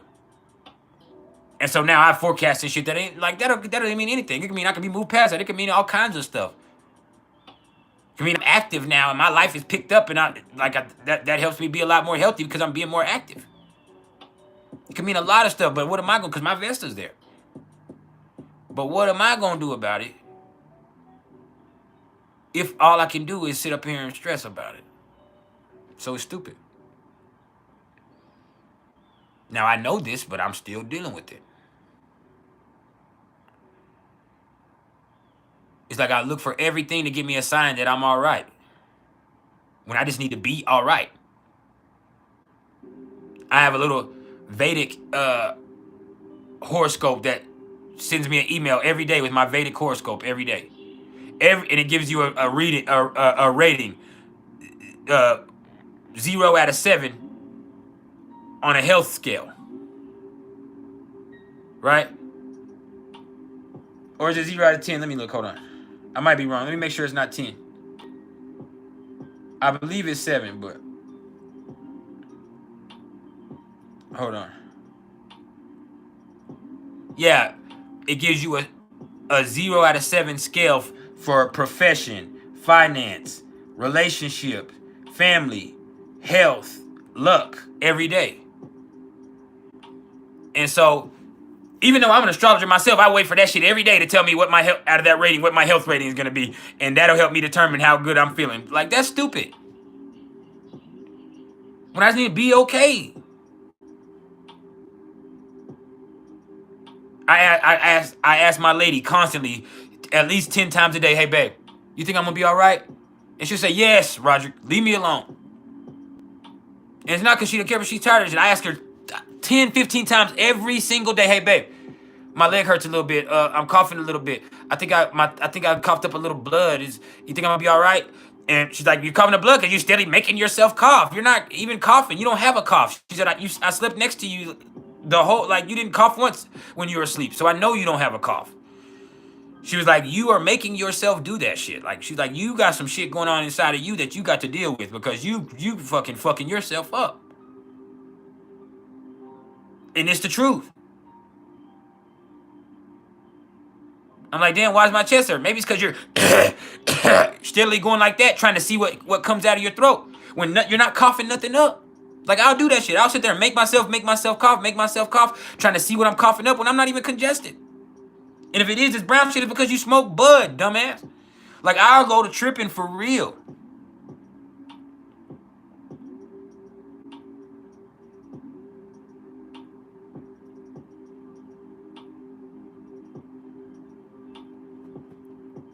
I'll go jump up and down. I'll like, man, my left leg feels funny. Then I'll go jump up and down on my left leg and kick shit with my left leg and spin around with my left leg all the time trying to see if it's going to break because I'm worried that I had some shit that went in my bone. And what I read on Google or WebMD is that shit will make your bone break for nothing. So I'm trying to see if my bone will break. I'm steadily doing shit, and then I wonder why my leg is sore and my leg is hurting.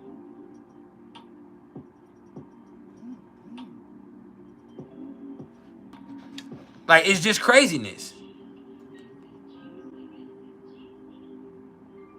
It's just craziness. So, it's the stuff I'm creating.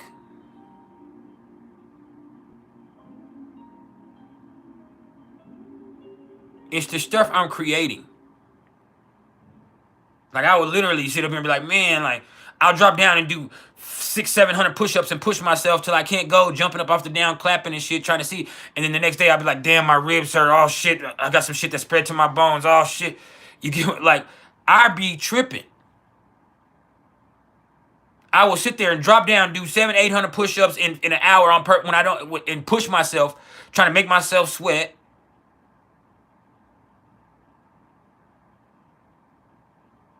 Or fucking, like I said, I'll be like, damn, my left leg feels funny. Then I'll start jumping up and down on one leg or kicking shit with that leg or trying to do fucking thrust with that leg. Like, trying to see if that leg is going to break or how it feels. And then I'll be like, damn, my leg has been fucked up for 2 weeks. Maybe it's because you've been fucking with it for 2 weeks. It ain't swollen. You ain't got a fever. You ain't bleeding nowhere. Like, it's a trip.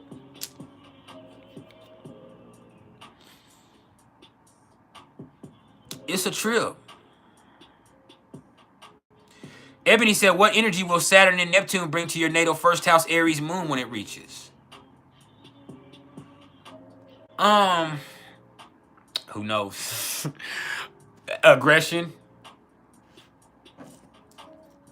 insecurity, and you feel like people are, you can feel like people are having an attitude with you, or people are being some type of way with you, and that makes you be the way that an Aries moon can be, with the shits, to say the least.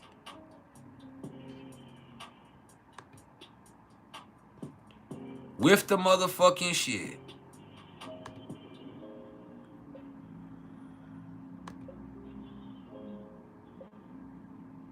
So,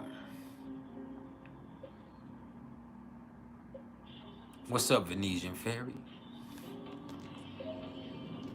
I'm trying to take you to Fern Gully. What's up? No, I'm just playing. Ah! Do I look fucked up?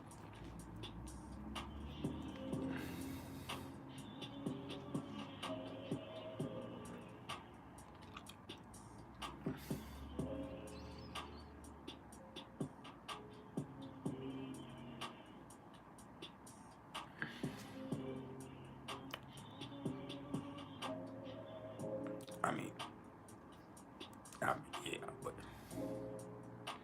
do I look like I'm in deteriorating health?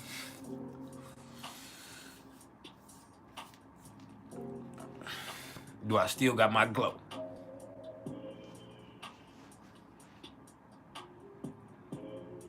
What's up, Jay?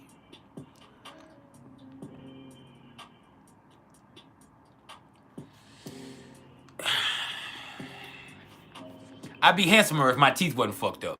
But you can't have everything. You can't have everything. You can't have everything.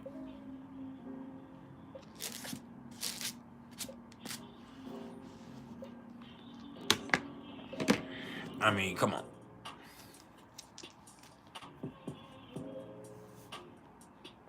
You can't have the look and the talent and the, you can't have it all. The dick and I mean all, you can't have it all. And I mean, so he took a couple chips of my tooth. He took a couple chips of my tooth, and we gonna deal with that, and we deal with that, you know what I'm saying? Don't do drugs. And don't be fighting. I got snuck. One piece of it got snuck, and I guess the tooth was fucked up from there, and then the other piece, I don't even know how it happened. Yeah, it's happened in the last year. I don't know how what happened to the other piece of it. I was eating and it wasn't there no more one day. But it started when a dude hit me with a ring and broke my tooth instead of breaking my whole tooth out.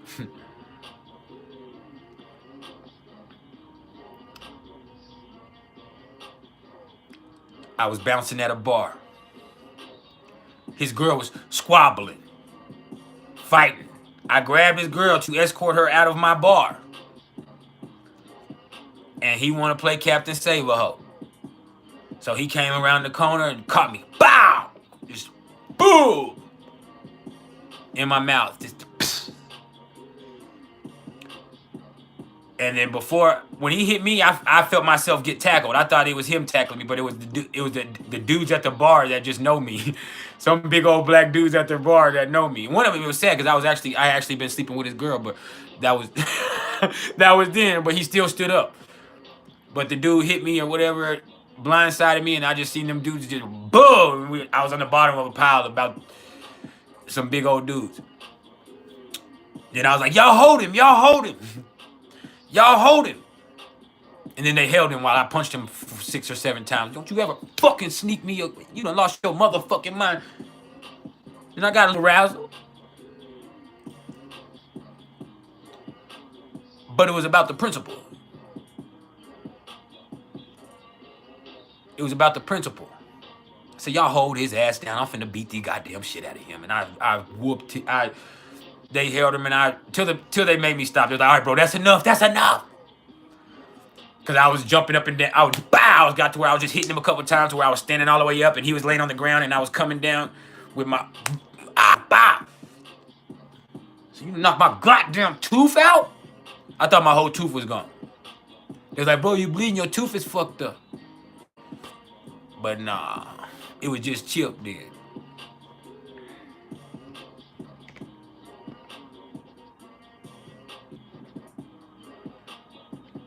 Yeah. But that's all right. Oh, I know I'm still fine. I know I'm still fine.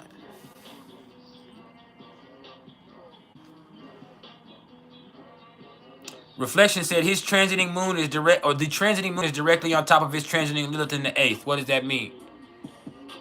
It means you looking at other people, like they is something fucked up about them. You noticing everything, but you yourself are super sensitive to criticism. It's what it means. It means you can see everyone's fatal flaws, but somehow missed your own. Yeah. I got a little razzle. I did.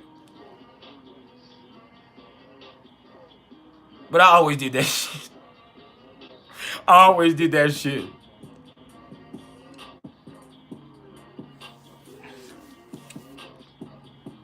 Our bar really got in a lot of trouble for that because if you got into a fight or you did something aggressive at our bar, me and my bouncers are gonna whoop your ass. You ain't gotta worry about going to jail or none of that shit. If you get into some shit at the bar that I worked at in East Texas, at the Garage Bar in Tyler, Texas, in 2017, 2018, 2016, if you did any of that, you got aggressive at any way, form, or fashion, me and them other bouncers is gonna whoop your ass like you stole something in that bitch. That was like we got in trouble for that, and that's not cool. Like we should have been. I was a head bouncer, so it's my fault. Yeah, look, there you go. You could be sensitive to bullshit. We know. Reflection. You could be super serious right now. You could be sensitive to bullshit. You could be about your motherfucking paper. You could be tired of other people's shit. But you also need to pay attention that, hey, man, your attitude ain't right. And that's not helping. With Lilith. It doesn't mean that's always like that. The moon will just transit over it real quick. It's a couple of hours. But yeah, that's what happens with the moon.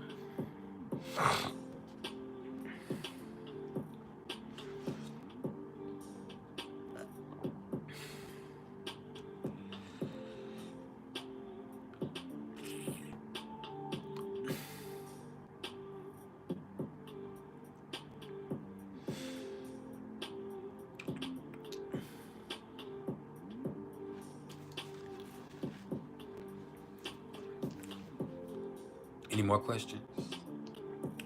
We're going to be here for at least another hour.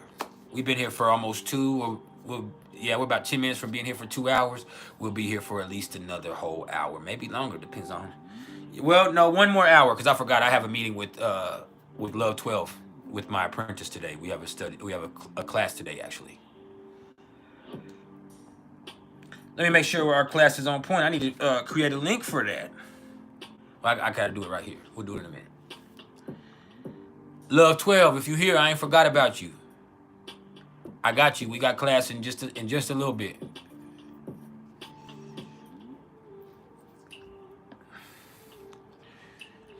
And I do have one more spot available. So for y'all that trying to be an apprentice, you better get at me. Because actually there's a few of y'all that already contacted me. Y'all I said y'all were on the waiting list, and you are, but I forgot. I didn't make a formal waiting list like I should have. So if I told you you were on the waiting list, or if you told me you want to be on the waiting list, you need to contact me again. Because one of y'all finna get chose. So get your ducks in a row. You about to get chose.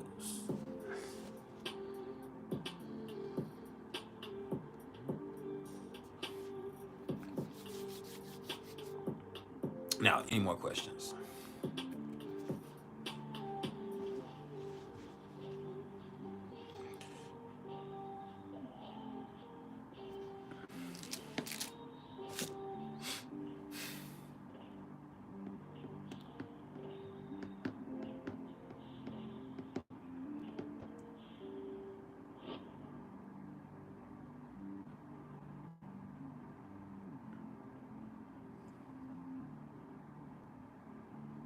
Cheryl, great.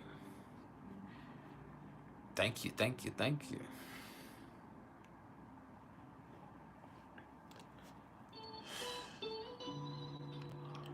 I'm one of the best.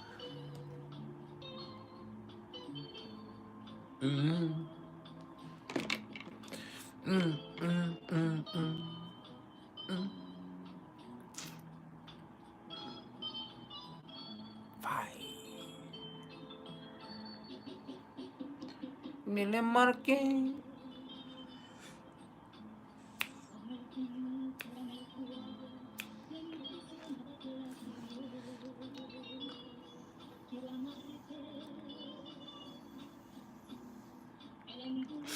Transiting Black Moon Lilith in Virgo, conjunct natal Jupiter in the second house. You know what that means.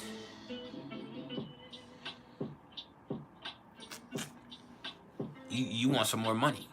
You need some more money. You feel like you work hard enough, you need some more motherfucking money.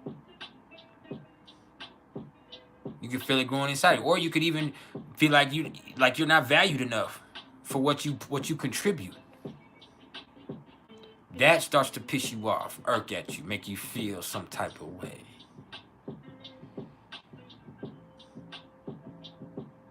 Then what?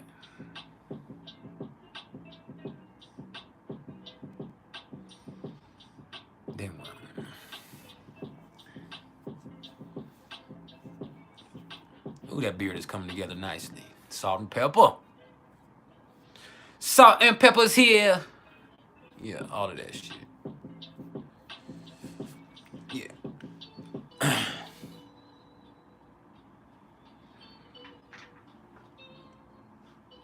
Hey, so I have a question.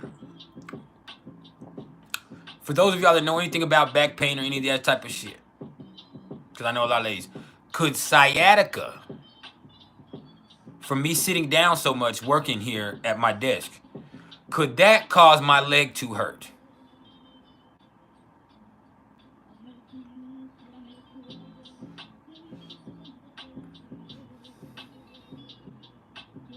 You have a good day too, Watkins Cat House. Meow. KB, what's up with you?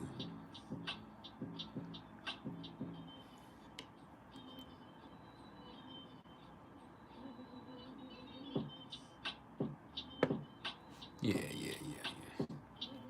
Faded in beautifully. Yeah, I do my own shit. You see that beautiful fade in? Yeah.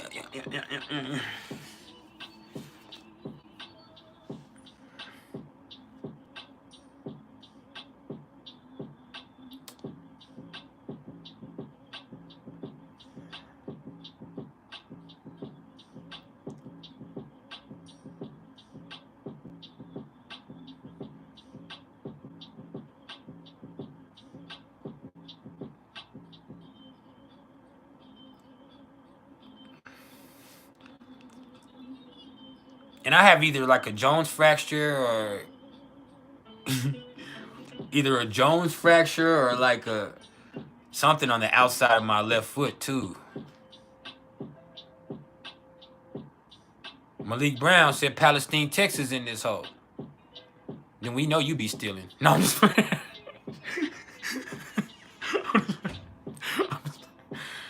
Yeah.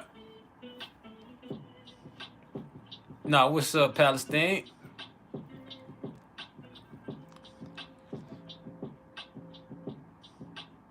I know that East Texas vibe, man.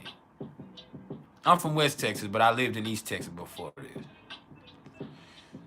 I was in Tyler before I came this direction, before I left that state.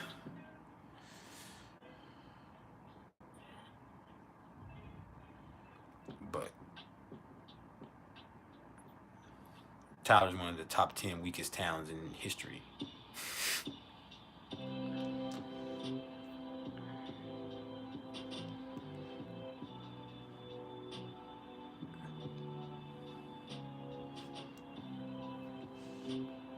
But yeah, you said, does it start in my butt cheek and go down my leg? It doesn't start right now. I can feel it in my butt cheek and down my leg. It doesn't start anywhere. My whole leg feels funny in different spots. My left leg tingles sometimes, feels funny in different spots. Both in the thigh muscle and the calf muscle. All in there. My knee feels funny. Not all the time, it comes and goes, but it radiates all and up and down my left leg. It feels funny.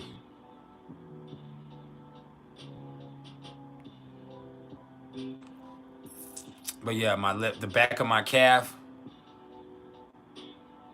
The back of my calf is not numb. The back of my calf just feels funny. Doesn't hurt really bad. Just feels funny. There's like a tingling sensation on the back of my calf. It's not hot or really painful. But my leg feels sore in different muscles. And the back of my calf, the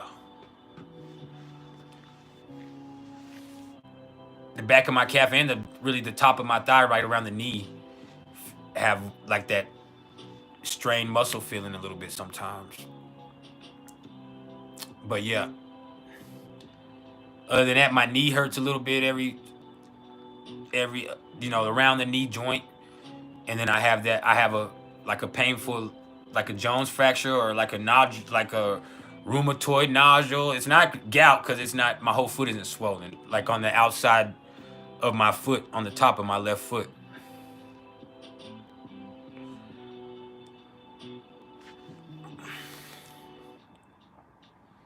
But yeah, I feel it mostly in my calf and my hamstring in the back. The back of my thigh, the side of my thigh, in my calf. And I get headaches too.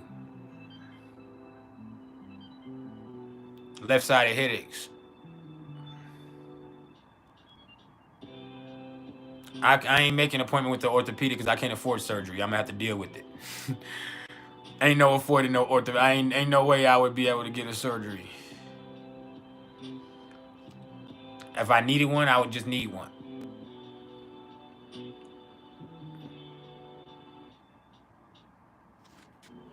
I mean, I'm gonna have to play with it. I'm gonna have to play with it. As long as it's not something that's killing me, I'm straight.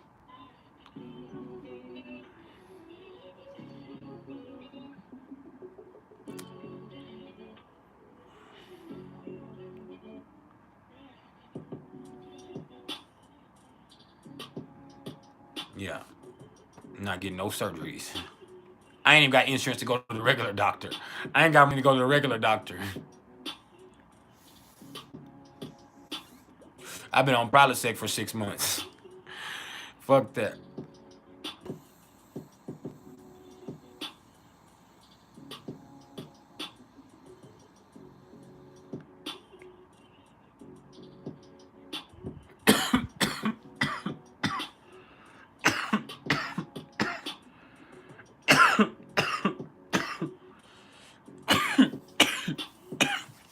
But either way, it's only occurring on the left side. It's not on the right side.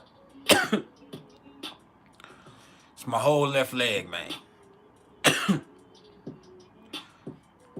And I be wondering, is it deep vein thrombosis?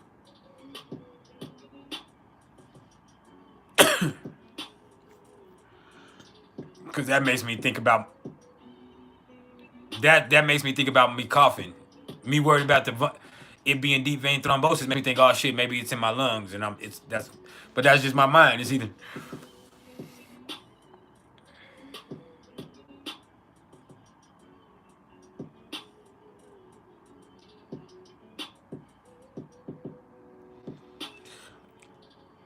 Yeah,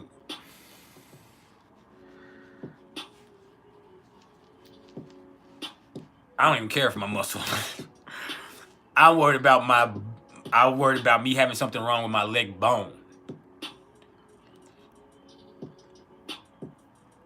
My mind wonders, is that bone pain?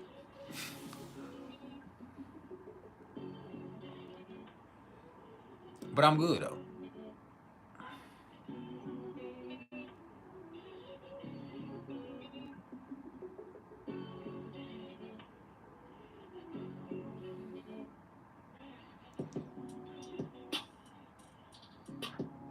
You said, could you get a reading from you asking if this motherfucker is trying to kill you? I mean, I would have to know their information too. You definitely could. We could talk about it. You could get a consultation from me in that regards. Absolutely. Send me an email. I'll send you a price. Ah.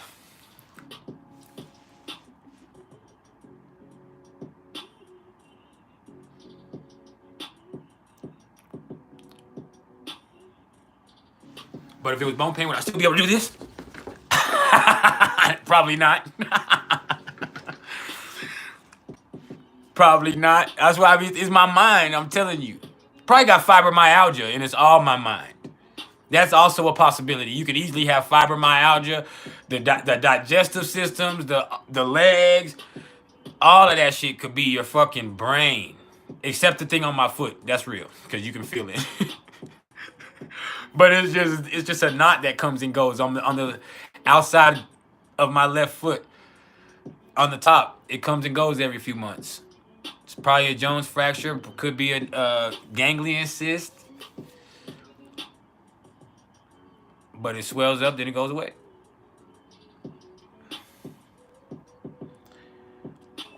It doesn't hurt real bad unless I do too much.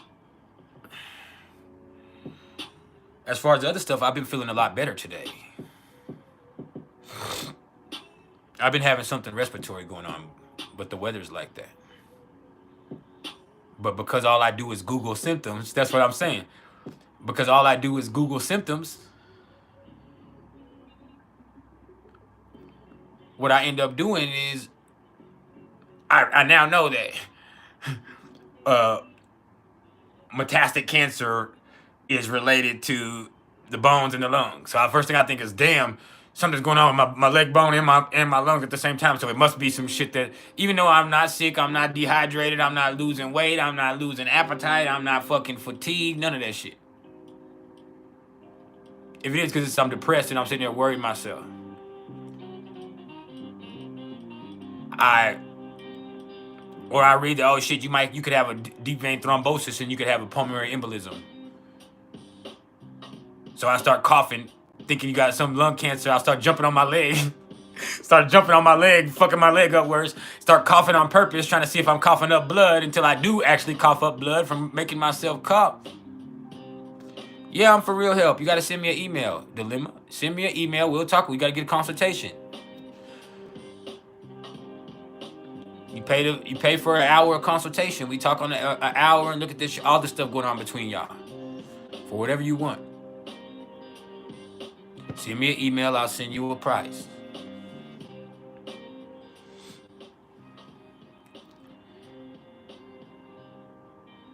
But yeah, I do all that stupid shit.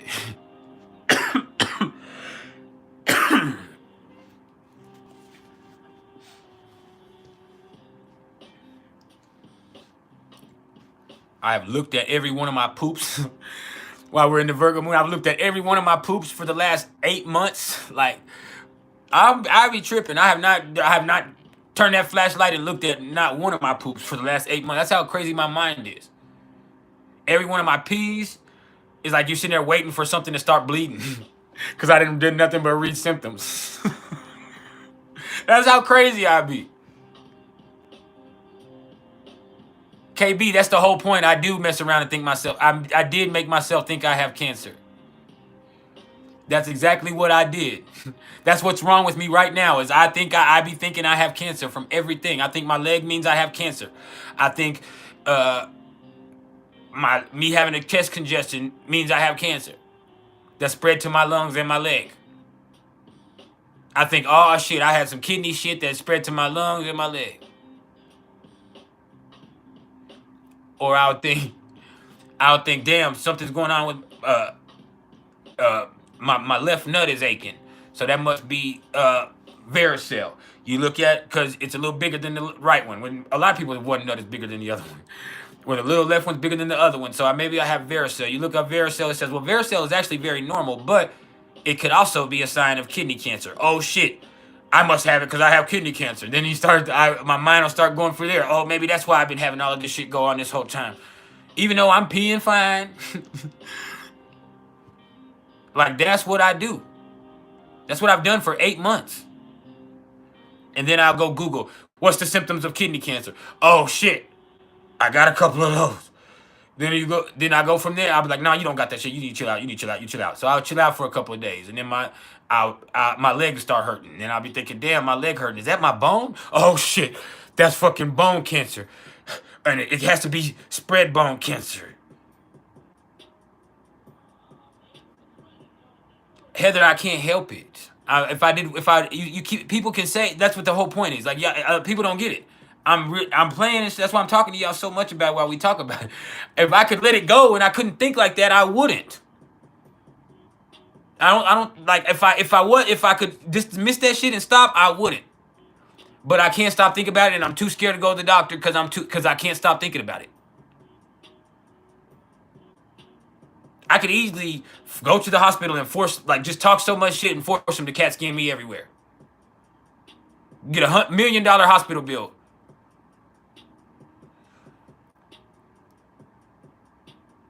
I could easily do that. But I'm scared of that shit. Because I have a belief inside of me that people don't start dying until they get diagnosed with shit. And so all I sit up there and do is wonder and worry about some shit. I'm not in pain. I'm in pain a little bit, but I'm not sick.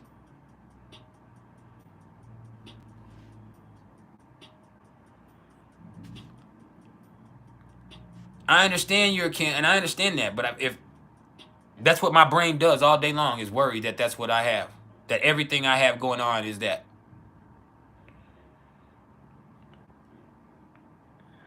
That's all I sit up there and think about. If I'm not working, like we're doing right now, I'm obsessing that I have some fucked up shit. Asking somebody, am I okay? Googling symptoms. Coughing into a fucking napkin trying to see what my spit looks like. Pissing and looking what my pee looks like. Shitting and looking what my shit looks like. Waking up and asking myself, do I got a headache until I got a fucking headache? Like, really be doing that shit.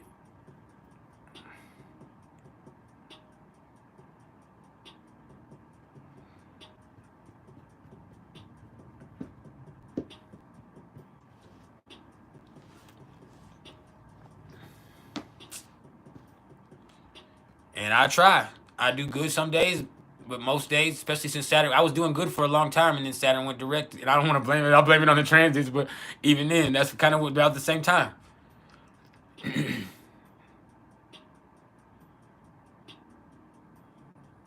I woke up one day, had a tender spot on my shin, and started Googling symptoms.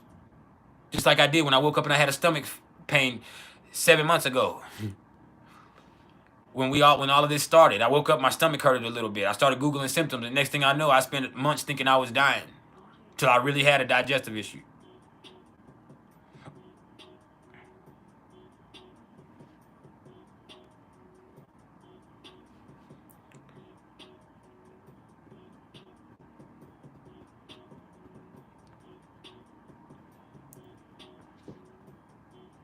No, I'm gonna have to eventually take my ass to the fucking doctor. Like,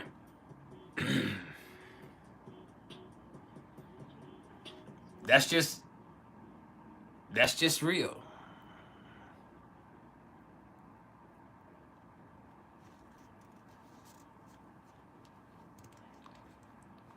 But like I told y'all, I went to the hospital.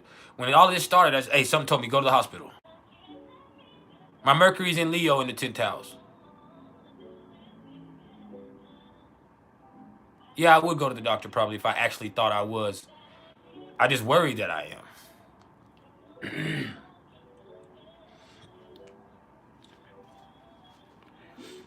See? That's all I do is look, spit up and look at my lashes like, what the fuck? But yeah, that's exactly what, that's all I do. When like I said, when it all started, I went to the hospital. I didn't get any CAT scans or any imaging, but they took every blood test that they can take, the comprehensive and the CBC, and everything looked great. Awesome. Fucking stellar.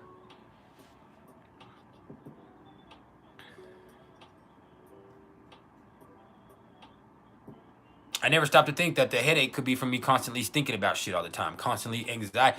The pain in my chest that I feel could be anxiety. My leg, ain't no telling what I did with my leg, but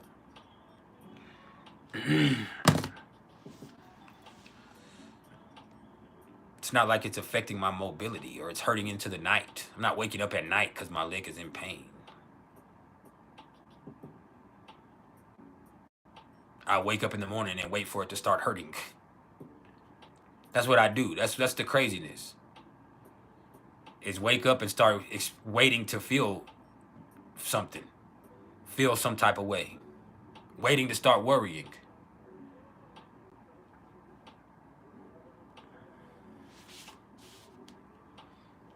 It's a trip.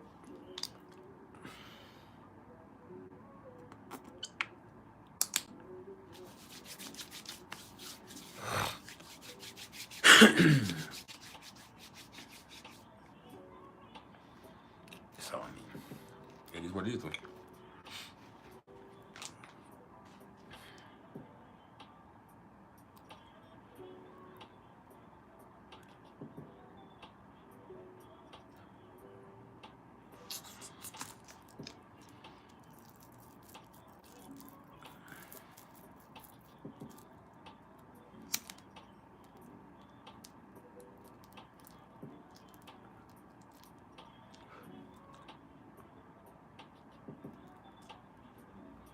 I believe it. I believe it. And then you start thinking, oh, you can manifest that shit, and you still can't stop yourself. So it's like, damn, what am I doing?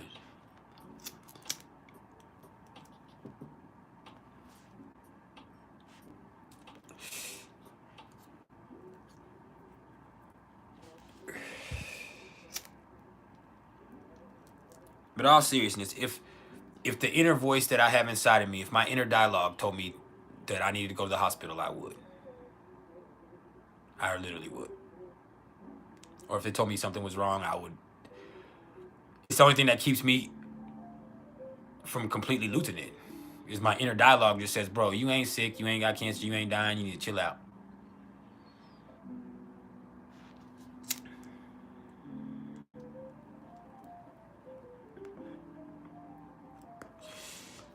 And then I'll say, who said that? And they'll say, shut up and listen, bro. Like you tripping.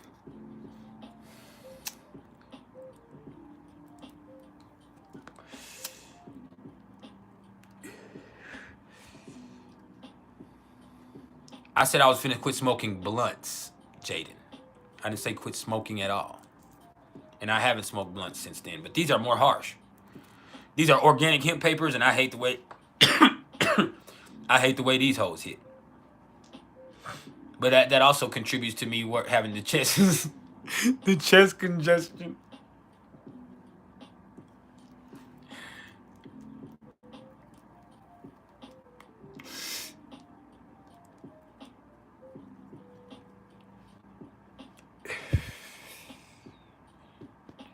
But yeah.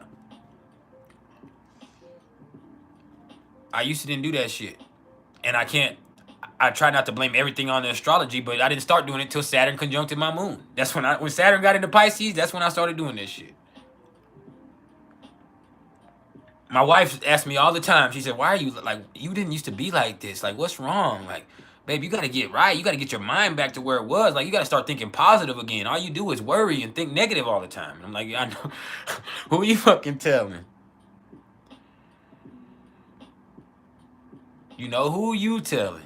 She says it all the time. Like, babe, like, and I say, "Hey, am I all right?" She's like, "Yes, you're all right." Like,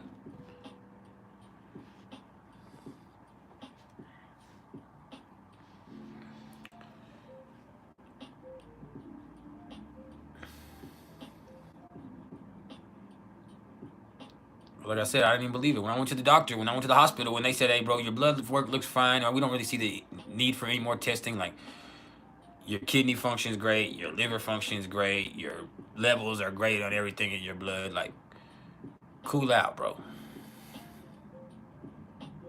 Cool out, bro. You need to chill out. You probably have some type of digestive issue, which you need to schedule an appointment for your GI for that. And sure enough, I have a digestive issue for sure. But it's created by that worrying. Because when I ain't worried, my stomach feels fine. When I ain't stressing, my stomach goes and does great.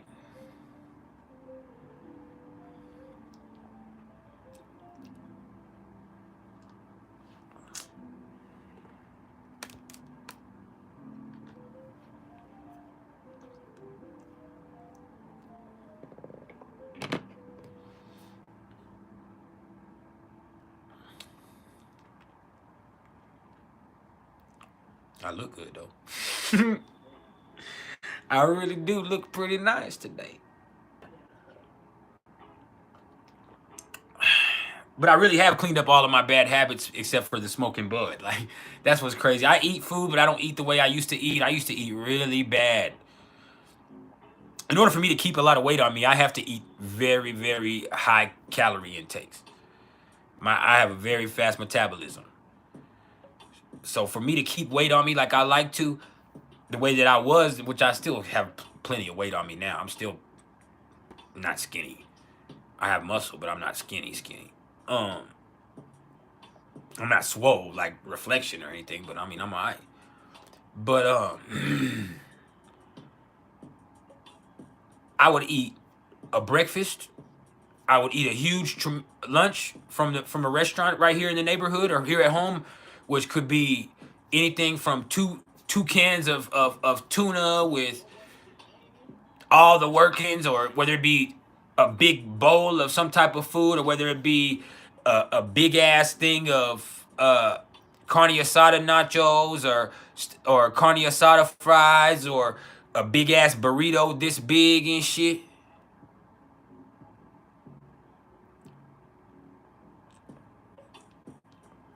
Like, I eat for me to eat. Like, then I eat a big meal with seconds every night. I'm a Cancer. I love to eat. To this day, I love to eat. It's very hard for me to maintain that stuff with that because I love to eat so fucking much. Like, I love food. It kills me. I see my kids eating hot sauce on shit and eating, like, I couldn't handle that shit now. My stomach, I would fucking, because of the way my stomach is, I haven't had that type of shit in months. If I ate anything spicy, I would probably fucking I feel like I would start bleeding for real. Like, if I ate anything spicy, I would probably cry for real and be in a ball. When that was my favorite shit. I was drinking alcohol every day, nothing but red wine. If I wasn't drinking red wine, I was drinking energy drinks. Those Rain energy drinks that are 320 milligrams of caffeine. I would drink those all day. Or the anything that was over 200 milligrams as far as caffeine. I would take those. I was taking caffeine pills on top of drinking that caffeine. I would drink coffee to try to stay away, to try to stay up, because I'm an ex-methamphetamine head. I I ate all that fucking food like that. Every night, I would gorge myself to the point of just being so stuffed, and then I passed out. That's how I fell asleep every night. I would gorge myself until I couldn't eat anymore, and then I'd pass out. Then I would wake up at 2 or 3 o'clock in the morning and chill for a little bit because I fell asleep and I missed everything else that everybody was doing in the night because I ate so much food and fell asleep. I did this every night. up until 8 months ago. That's what my process was every day. Smoke weed, work, you know, I do my thing, but then even when we got off, I'm gonna eat myself into a fucking food coma and go to sleep. Every night. I worked out and did push-ups, so I was able to maintain muscle or maintain a somewhat of a form, but that's how I ate. I took caffeine pills all the time. I drank alcohol all the time. I did nothing but eat nasty ass food. And then all this shit happened. Where I still eat. I don't eat really healthy. I still eat some fried stuff, but I've changed completely most of the stuff that I eat. I don't eat the, I haven't ate Mexican food in 6 months, 7 months. I don't eat the food that I ate every day, the big fatty greasy ass quesadillas or Mexican food that I was eating. I don't drink alcohol. I haven't drank alcohol in 8 months. Won't touch it. I haven't drank Kool-Aid, soda, anything but tea or water for 8 months. I drink 8 glasses of water every fucking day faithfully. Pissier than a motherfucking pet raccoon. I don't eat anything that's gonna irritate me. I don't take fucking pills. I barely take Tylenol. I take PrIcElEs, which I need to get off of because I'm hooked on the PrIcElEs, which that can cause problems in its own self. But the problem with getting on PrIcElEs is you have to wean off of it. Because if not, you're going to get rebound acid that makes it just as bad as the symptoms that you had before. And I've been on it way too long for me to just get off of it easy. If I just quit taking the PrIcElEs today, I would probably tomorrow wake up fucking with GERD. Stomach acid fucking bubbling out of my fucking throat. So I have to find a way to get a lower dosage and stop taking that shit. But people have taken that I only take 20 milligrams a day. There's people that take 180 milligrams or 100 milligrams of PrIcElEs, or sometimes up as 160 of PrIcElEs every single day for years of their life. So it's not killing me yet, but it's not healthy for me either. Other than that, I don't do any of that shit. I need to sleep more. I need to stop stressing, but the stress is the issue. I've changed my habits completely. I do not fuck around. If they're gonna eat something that I know is not good for me, I won't eat that shit. I stopped smoking. Y'all, in the last 2 weeks, I stopped even smoking the blunts, the tobacco completely. That's probably why my chest has been feeling funny too, is because it's tobacco withdrawals. Now that I think about it, it's getting a chest cold because I don't do tobacco anymore. And that happens to people. Is purging myself of that nasty ass tobacco. And I haven't smoked cigarettes in years, but smoking those blunts constantly is plenty of tobacco, guarantee you. So I really have changed everything. I just need to stop worrying.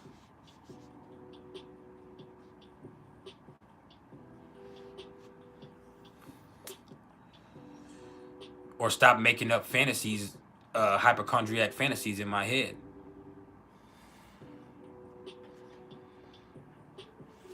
You feel me?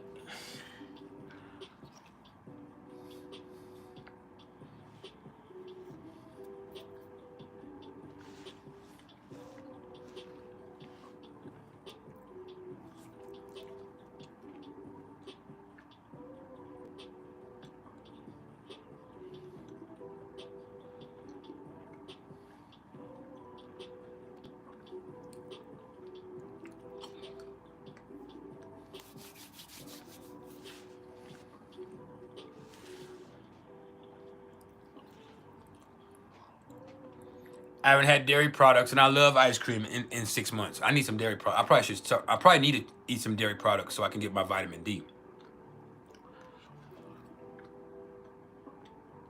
I'm probably not getting enough vitamin D.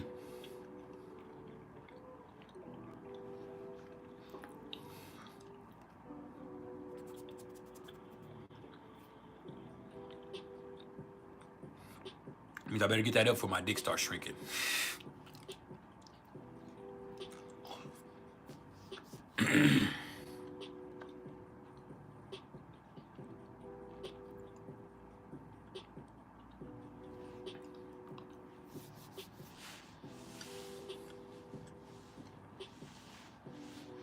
We're still here for any questions. At least 30 more minutes.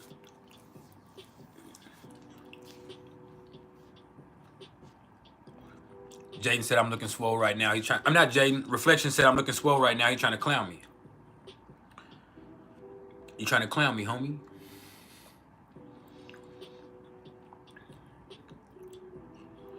I'm trying to clown me, homie.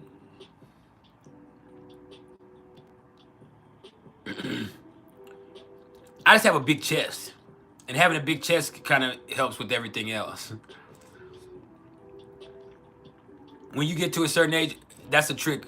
Having a really big, nice, muscular chest, really, it can make up for a gut a little bit. It can make up with your arms. It can do a lot. Pluto opposite the south node. That means Pluto is conjunct your north node. Right? If it's opposite your south node, it's conjunct your north node. So you're making fundamental and uncomfortable changes that are aligning you with your destiny. You're empowering yourself to be who you need to be for the journey. Are you talking about synastry?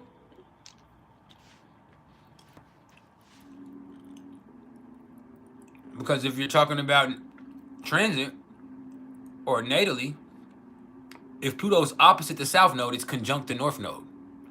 The north node is opposite the south node. Exactly.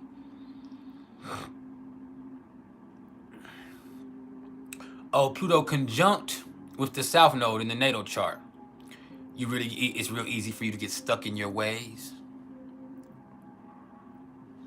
You have some self-destructive tendencies.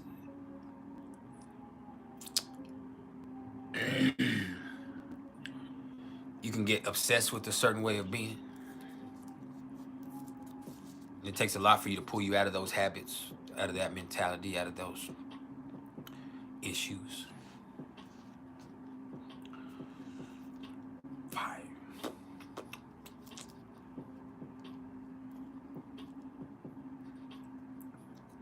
That beard is hidden, though. I didn't know that beard was hidden the way it was hidden today.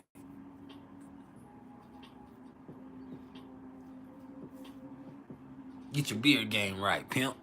5.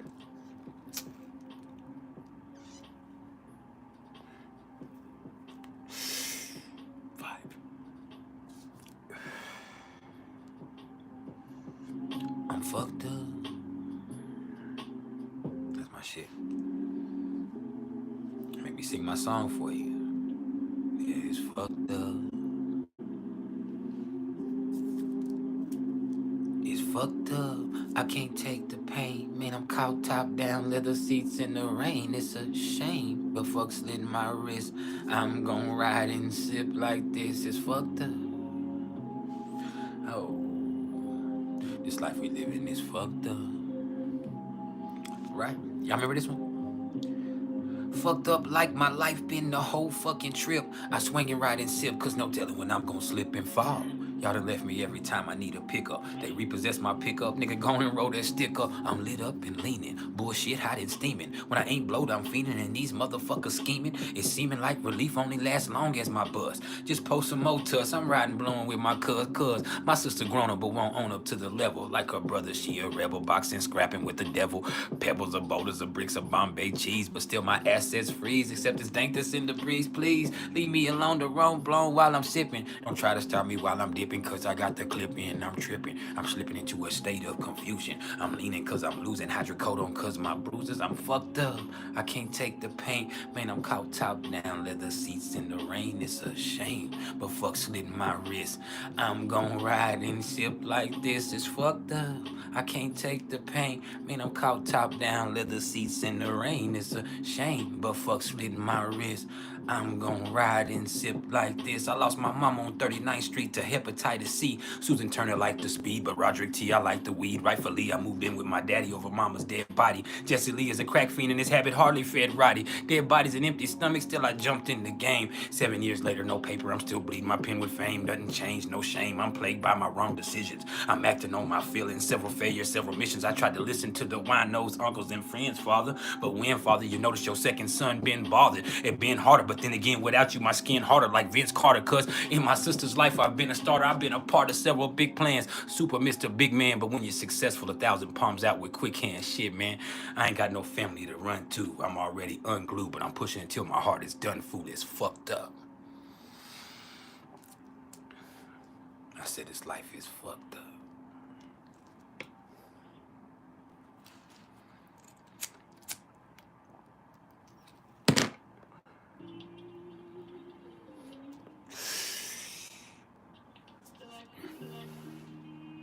Hey, that's vibing. You said, did I discuss Pluto square to Venus? You have it in your natal chart where I like to take it on. It means you're a master manipulator. And you often get caught up trying to make things appear a certain way. And you're the one who suffers from that bullshit the most. Yeah. And you can easily get tied down into an endless repetition in your relationships because there's something inside of yourself you don't want to face. You can easily look at other people as symbols of other people who aren't even in your life anymore. You're always fighting for power and control, but you just need to learn how to control yourself and your relationships will be healthier. Yeah, I know you.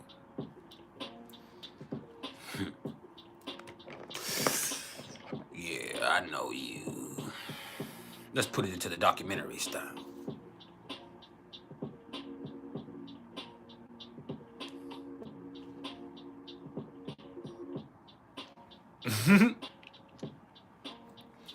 Yeah.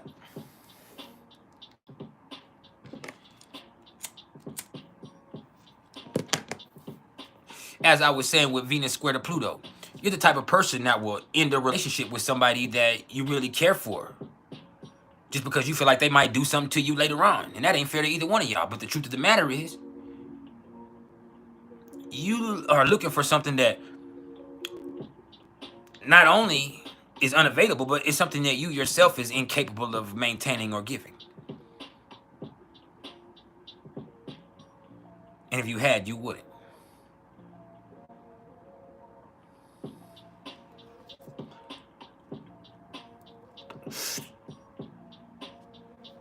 Yeah, I know you.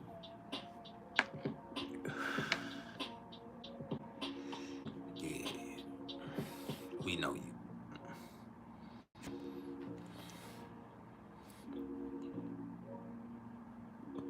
I got you, KB. I'll send you the price list in just a minute.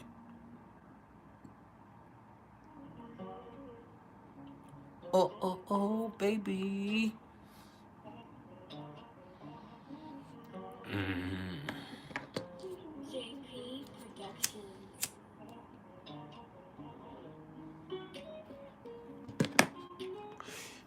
Miss Pluto, glow in the dark, you said you're a piece of work, and to be honest, you don't want a relationship, but you find yourself in them, and that's the reason it comes off as manipulative. I could believe that.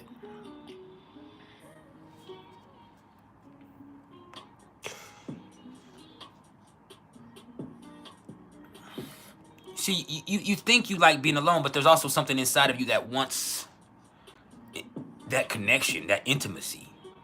But you want the intimacy without the vulnerability, and there's no such thing. That's the problem with that. You want the intimacy without the vulnerability, and there is no such thing, baby.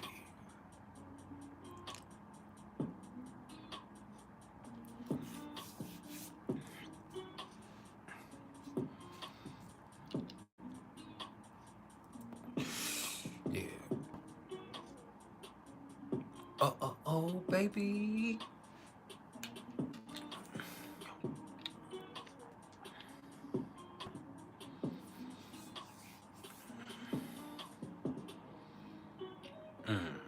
Reflection, you said you have Venus square Pluto, but you don't act like that. You said, could that be because of your positive moon and Venus aspects? If you have Venus square to Pluto, you do act like that. You either in denial or you're lying, boy. You might not be all like that all the time. Come on, you're talking about, I got Venus square to Pluto, and I don't act like that. You act like that. Now, the problem is you have Venus square to Pluto, so you wouldn't admit it. Fuck up the manipulation. Now, you probably have some easier aspects that help ease that. You have some stuff going on that helps ease that. And you got that Capricorn moon that keeps you in denial. But your ass is manipulative and controlling in your way. You just might do it in a sneaky way.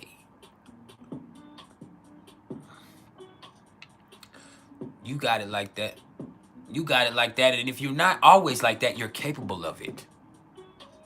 You could have grown out of that pattern of behavior also. You know, a square is not always a bad thing. A square means something that it's a struggle that you deal with. But through dealing with it, it also makes you have a very powerful love nature in its own right. And it makes you be able to have a love people can feel. But before you can feel, you got to keep it real. Dom. You got to stop living fast and furious. Make it XXX. I'm sorry for the Vin Diesel reference. I'm sorry.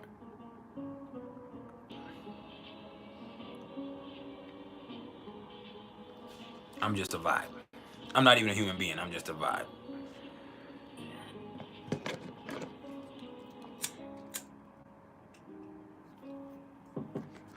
When you realize that, you'll excuse a lot of my behavior. You're like, he's not even human. Bro is energy and knowledge and vibe.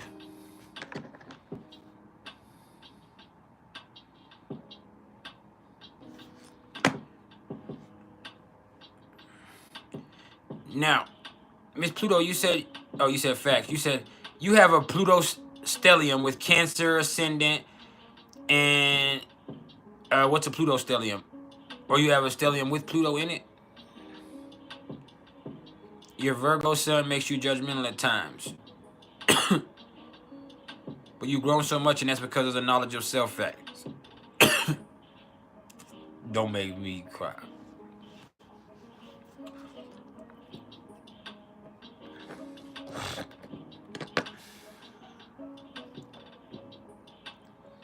Hey. Oh, you have a Scorpio stellium.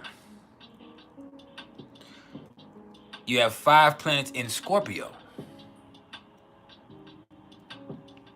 So you're really intense and obsessive.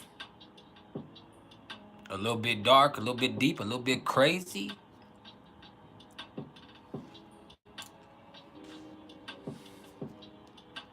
Everything just feels realer to you. Except...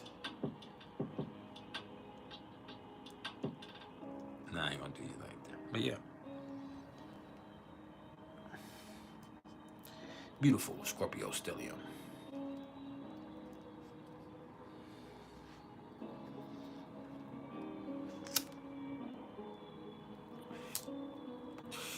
You have an unharnessed beast inside of yourself. I ain't gonna expose no more. I ain't gonna tell your secrets because you thrive on secrecy. You like to say that you live privately, but you thrive on secrecy. See, that's more manipulative terminology.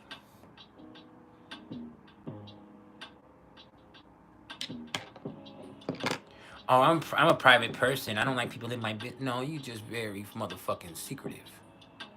You got secrets. You don't like people knowing your shit. You want to be in a relationship, but you don't want motherfuckers to know who you fuck with because you don't want nobody fucking your motherfucker that you fucking. And as soon as your business gets out, these jealous motherfuckers in your mix, right, Miss Pluto? Right? And you just make them crazy about you. I don't want no relationship, but I'm going to put this thing on you and make you obsessed with me. I don't want a relationship with you, but I want you to be obsessed with me.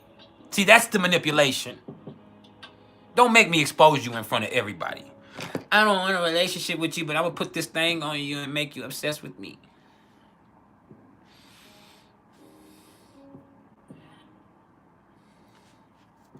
Just come over one more time. Let's do it one more time. And then we'll leave each other alone. You play them games. You like to keep them hooked. Oh, I know you.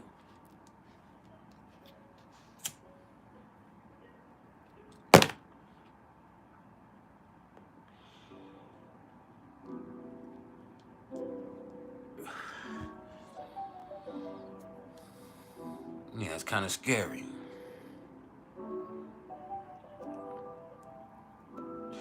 It's not even real. I read you the filth and turn you inside.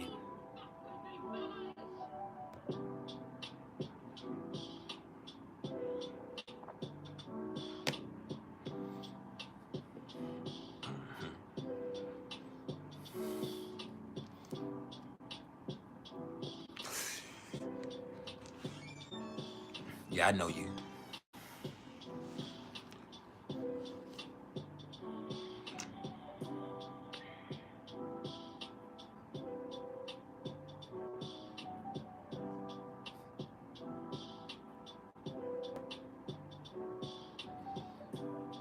We come that fly.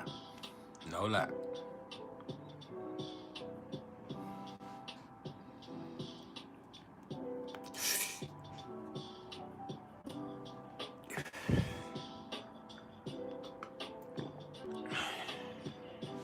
Bye. Bye. Bye.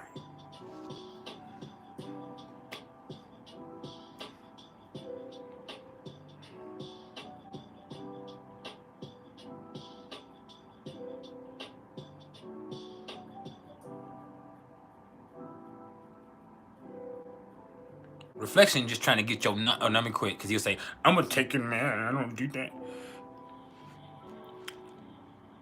No. Keep snapping that Venus flytrap on them. Keep catching them. Men deserve it. They deserve it. If you fucking with men, if you're only messing with ladies, then you let them have a break. But if you're messing with men, Miss Pluto, they fucking deserve it. Get them.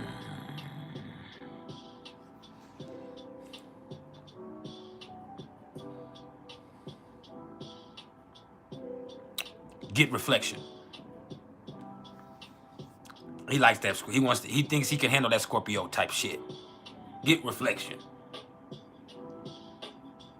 He think he oblivious and impervious.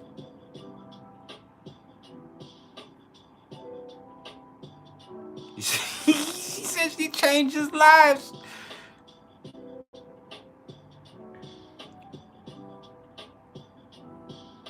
Damn.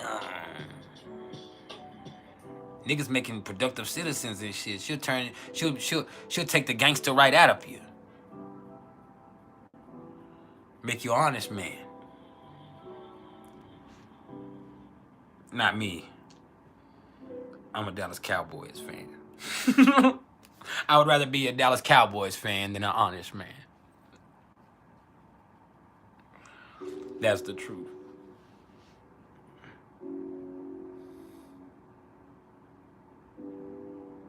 Yeah.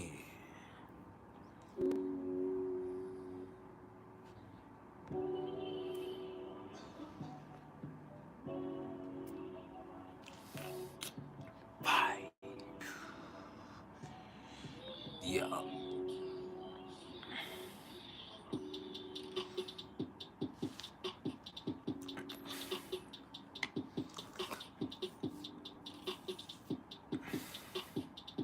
Let's get trippy. I'm not even here. So, babe. Look here, baby.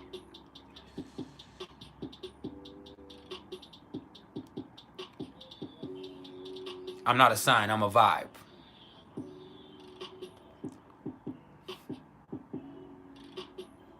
I'm not something you can read about, I'm something you feel.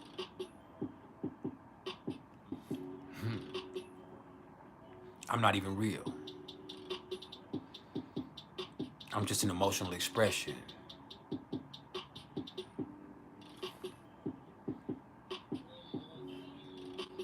I'm just finer than that other nigga on that other channel. Hey.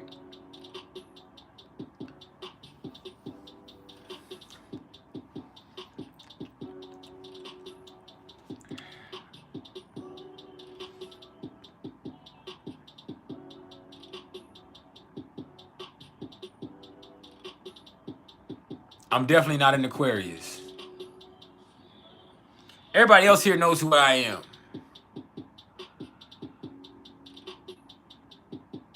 I'll gladly tell you. It's only fair. I got you, young God. I am a Cancer sun in the 9th house, a Pisces moon in the 5th house. I have Libra rising, but I also have Pluto in my 1st house in Scorpio. I have Mercury in Leo in the 10th house. I have Venus in Leo in the 10th house. I have Mars in Capricorn in the 4th house. Yeah. I have Jupiter in Pisces in the 6th house.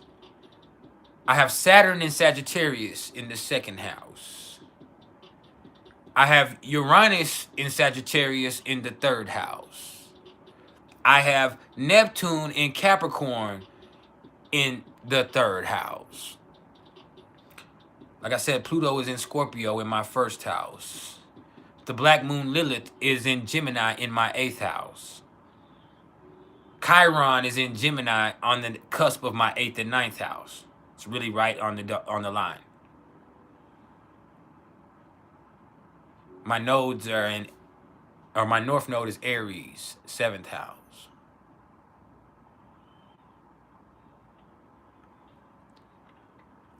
I have Vesta in Aries in the 6th house. I have Ceres in Virgo in the 12th, no, in the 11th house. It's in the 11th or the 12th. I have Pallas Athene in Leo in the 10th house. So yeah, highly gifted. I'm just a vibe.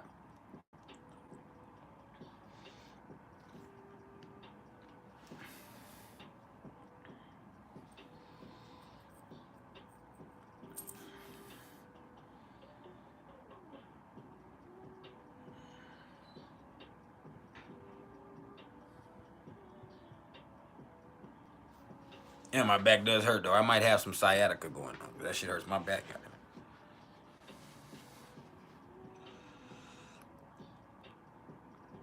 I don't know about an alpha male trend. I haven't seen it. I've kind of seen the dudes talk that shit, but I ignore that shit.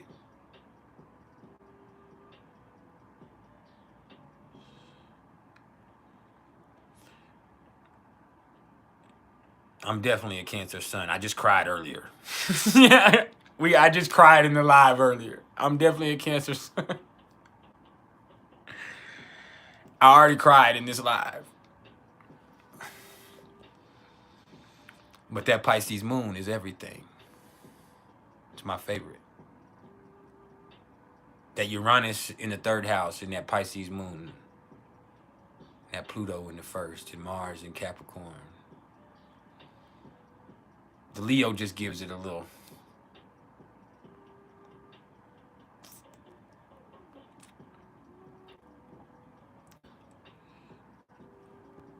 I forgot what I was crying. I was crying about Venus in Scorpio. I was talking about something emotional and I started crying.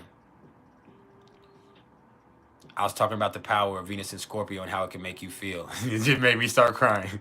I'm that empathic. I ain't gonna lie to you. I'm not the type of person. I'm an empath. I'm empathic, but a lot of people are. There's a difference. But I just was, I was talking about the pain and the way that Venus in Scorpio can make you feel.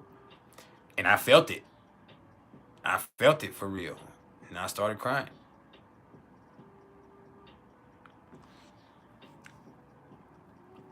I mean, that's what I was talking about the way Venus in Scorpio, because I mean, my daughter, like I said, my daughter, my son, my wife, my sister, they all got Venus in Scorpio. I know, like, Venus in Scorpio is the energy I deal with more than any other energy. I'm not a Venus. I'm a Venus in Leo, obviously, but I deal with nothing but Venus in Scorpios. So dealing with them, like, I just feel like I know how their love nature is. I know how they love. I know how that shit fucks with them and makes them fucking crazy. Like, you love people that much that you crazy and you hate people. Like, you hate people that you love. Like you got a self-destructive love nature. You can't have simple relationships. It has to be more complicated. And if it's not complicated enough, you'll make it complicated because if it ain't complicated, you feel like it ain't real. Like that shit's crazy. Y'all Venus and Scorpio motherfuckers is fucking psychotic than a motherfucker, but they love you and they like, man. But that's the most dangerous thing. As soon as you make them love you, like, damn, now you in danger. Like you is good, and they'll warn you. They'll say shit like, "Can I trust you?" That's what they do. Venus and Scorpio people, they say, "Can I trust?" Before they fuck with, they'll ask you shit like, "Can I trust you?" And they'll be serious than a motherfucker. And you like, man, why? Like at first you be like, yeah, and then you be like, why did they ask me that? And then you find out later on, like, you should have said no. You should have said no. You should have told them the truth. You should have said fucking no, you can't trust me. Because when they said that shit and you said yes, now you done fucked up.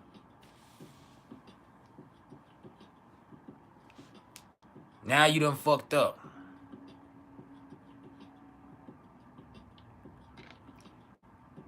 Venus and Scorpio can be a powerful connection, or it could be a parasitic attachment.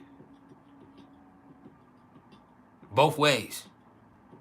Some people could want a parasitic attachment because they know that that's that they know that motherfucker needs them. So they ain't going nowhere. It can be real fucked up.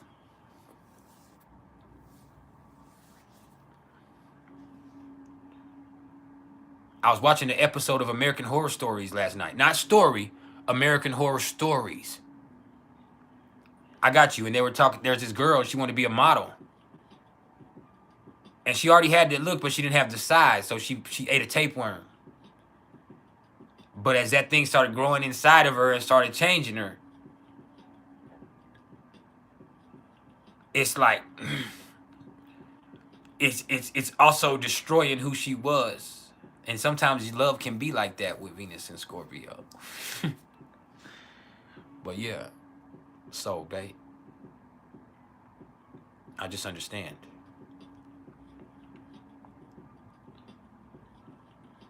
So what do I think about Venus in the first house? I mean, they're nice guys. I mean, they're pleasant they're pleasant people. Really easy to get along with. Maybe easy to look at depending on who the person is and what the sign is. But they're very, very... I mean, I don't want to just say charming because sometimes it's authentic. It's not about charm. It's just they're grace. They're classy in a way. But there also could be Sagittarius or something there where their charm is how brash they are and how real they are and how authentic they are. It just depends on what the sign is there. But with Venus there's something about them that really adds to their character that makes them likable. Venus in the first house gives a person general likability. And it also gives them a relatability with people. People feel like they can relate to them, and people feel like they can understand them, so people tell them stuff. Thunder of Quantum.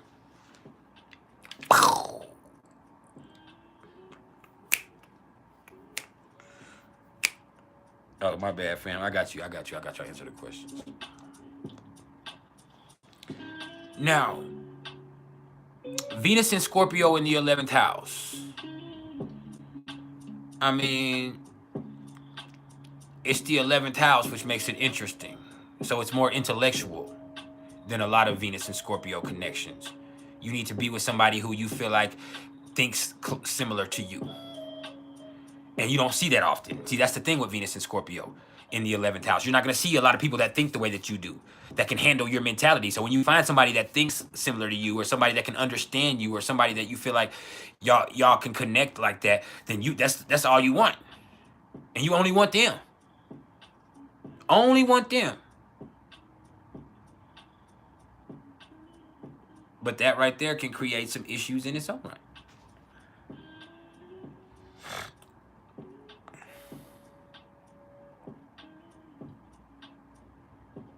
Yeah, I know you.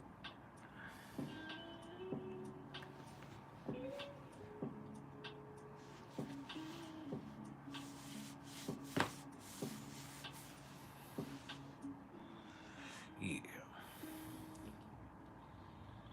Next question.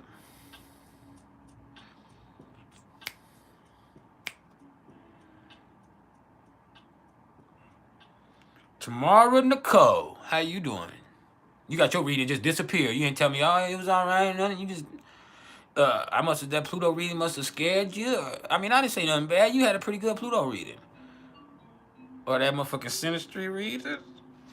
Oh, why I got too deep? What's up, Tamara?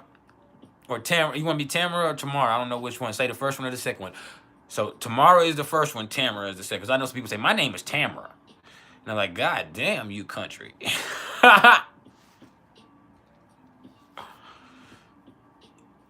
So is it Tamara or Tamara? You might not have said that because I've been calling you Tamara. My name is Tamara.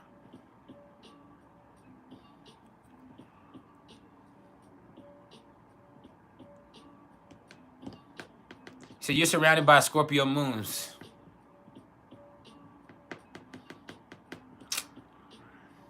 Oh, it's worse with Scorpio moons. You're surrounded by crazy people.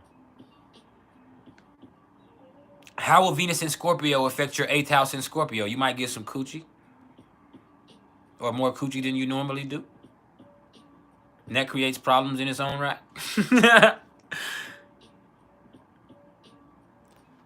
Money is not the root of all evil. Ladies, you know what the root of all evil is. And it's not dick. It might be.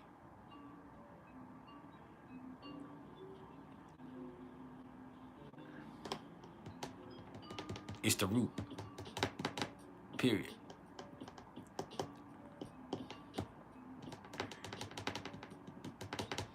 Nah, Venus and Scorpio in your 8th house, yeah.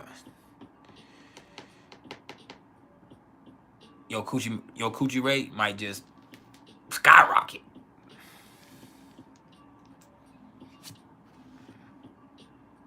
Or you can make somebody obsessed.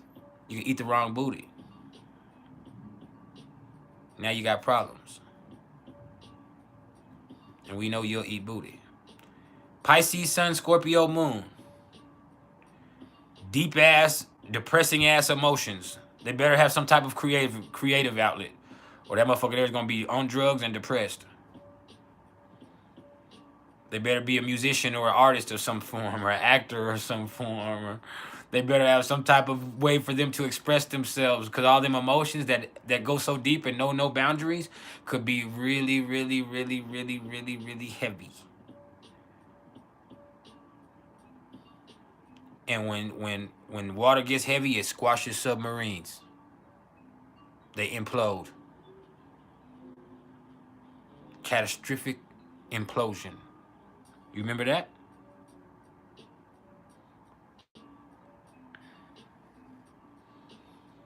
The pressure.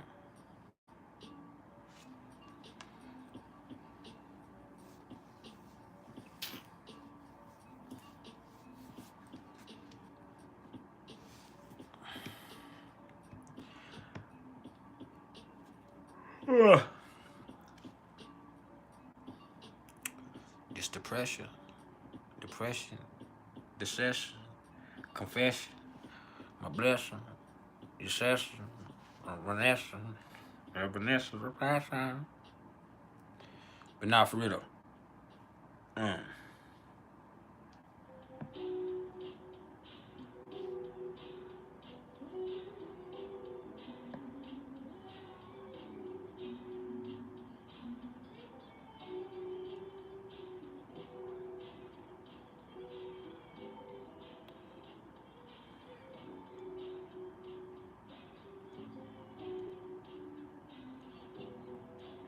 Any more questions?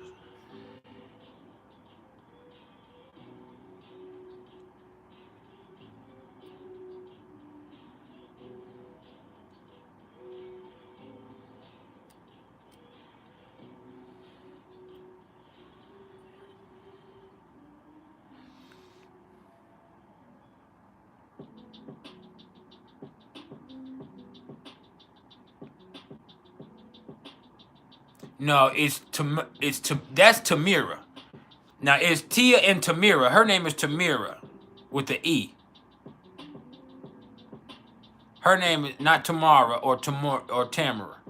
Her name is Tamira. Yours Tamira like that? It's Tia and Tamira Mowry. And their little brother Taj Mowry, smart guy.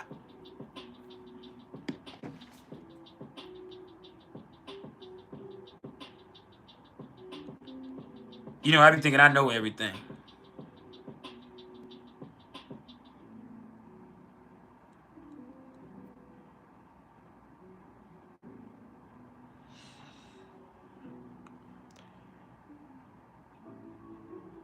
Reflection, you said Chiron, Scorpio, 11th house. You be involved with the wrong type of people. We've talked about this before. You fuck with the wrong type of people. You got involved with gang and wrong. You got to get involved with the right type of people.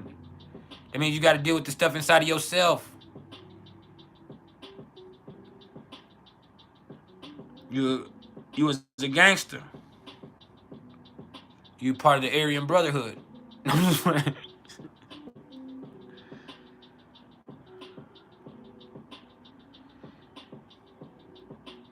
But they probably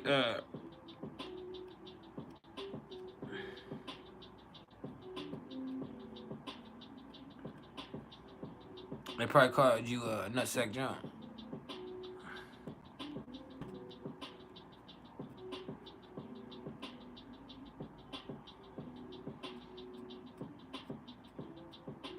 That shit probably fucked up your money for at some point too.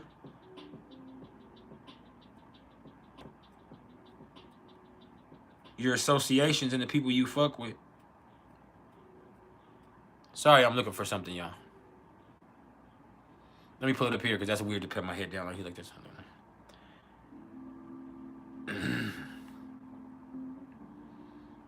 I'm looking for some pieces that go in my curriculum that I haven't been able to find.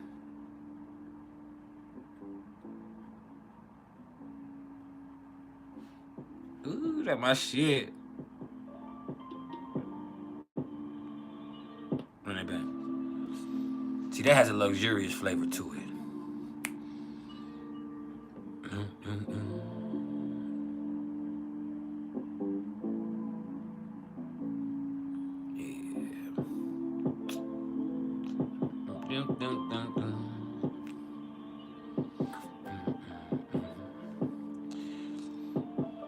Let's add a little dazzle to it. Damn.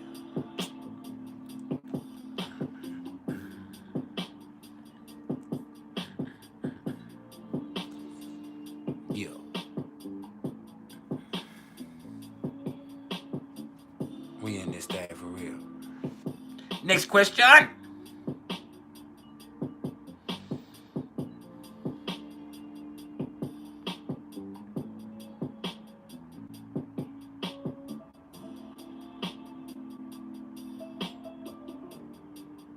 I really should have came live the other day. I should have took Heather Nielsen's heed and came. Scorpio in the 10th house. Wildly ambitious. Laser focused. Damn, my glasses feel crooked. But yeah, laser focused. Indistractable. Not undestructible, but indistractable.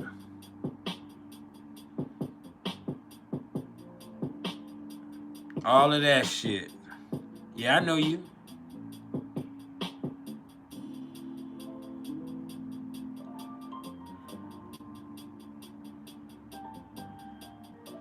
Yeah, I know you, homeboy.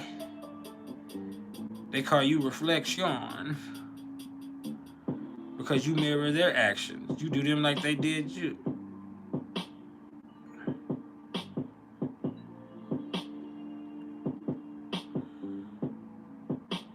And you got Neptune in the first house, so you're a reflection.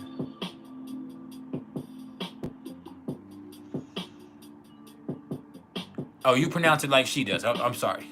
Tamira, I should have been calling you Tamara then. Tamira.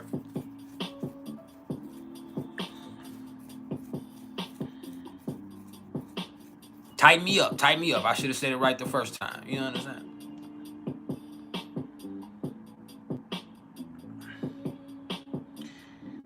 Your birth chart and overview.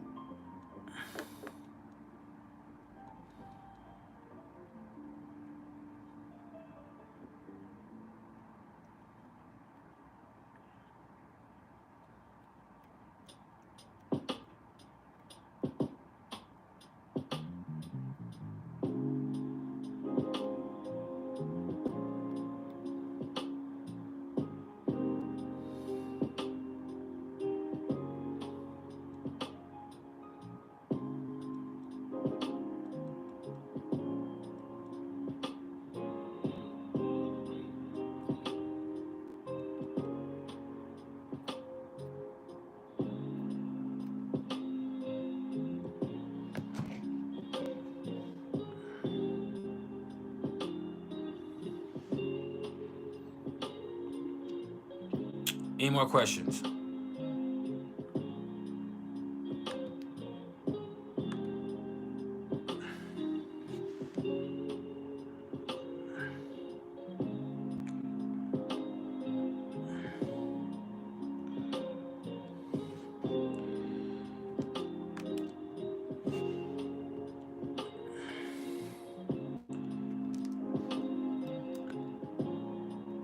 Sorry.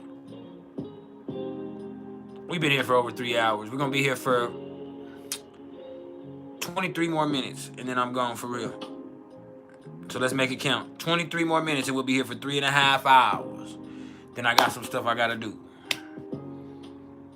I got a class I gotta teach.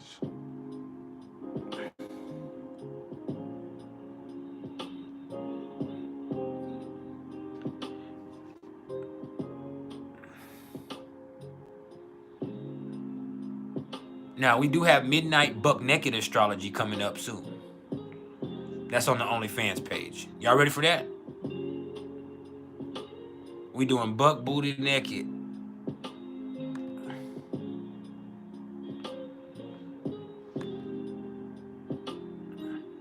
But only if you can act like adults.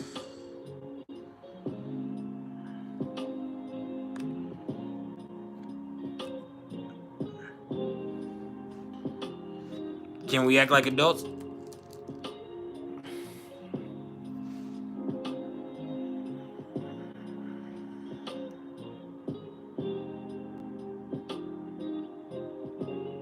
Thank you, Dilemma.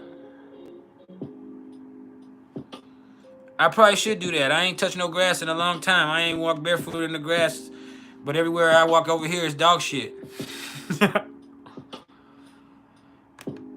All seriousness. You gotta be careful. I'm not stepping in no dookie. I'm a Pisces moon. I'm particular about my feet.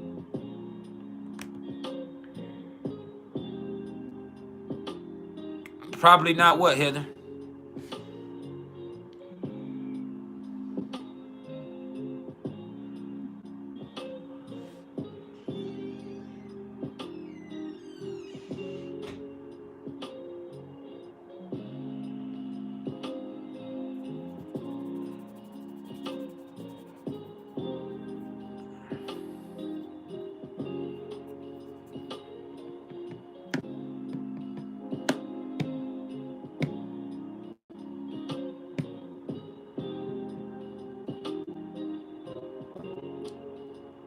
I was just playing though. If y'all think my Venus is Scorpio, why would let me be butt naked on there?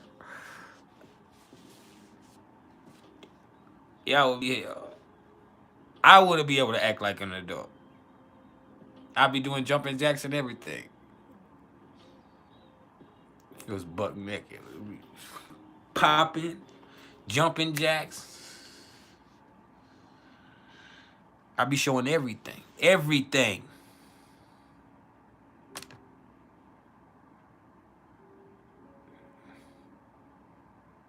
You know, y'all ain't no freaks for real. No, for real.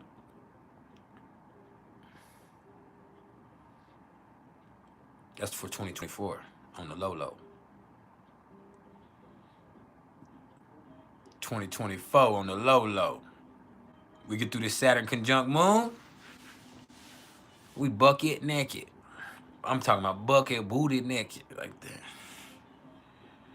We doing it all Captain Morgan style. Put it in your face. Yeah. Have motherfuckers on the wall like Spider-Man.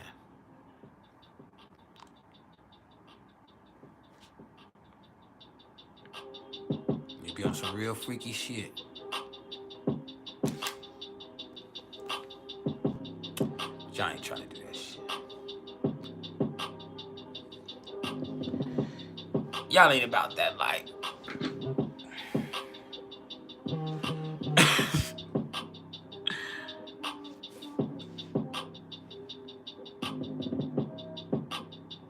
I'm gonna tell him it was your idea though.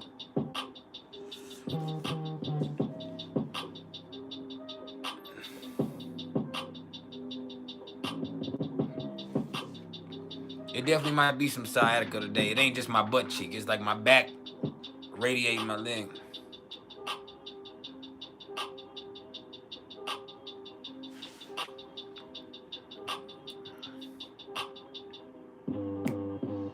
Yeah, Serafina, we 3 hours in.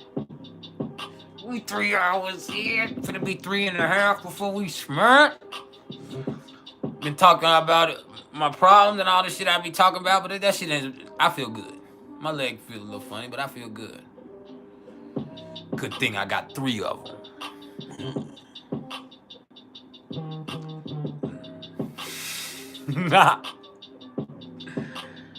Yes, I still have. I'm spiritual, but I still have a toxic male ego. Yes, I do. I got Mars in Capricorn. And Capricorn is a feminine sign. But Mars in Capricorn is maybe it's the Venus in Leo. Maybe it's the Black Moon Lilith in Gemini.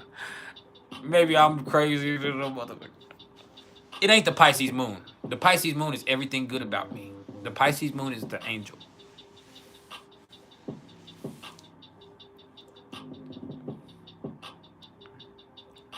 But the Uranus and Sagittarius in the 3rd house, that make me, I just say some shit sometimes. The Venus in Leo makes me proud of the shit I be saying. They're trying to each other. They be proud of the crazy shit I say. I'm like, damn, bro, you say some. I don't watch. It's very seldom that I ever watch any of my videos. Like they're playing right now in the background and shit. You see me back there? You see me right there? Oh, you can't see me. You see me back there? But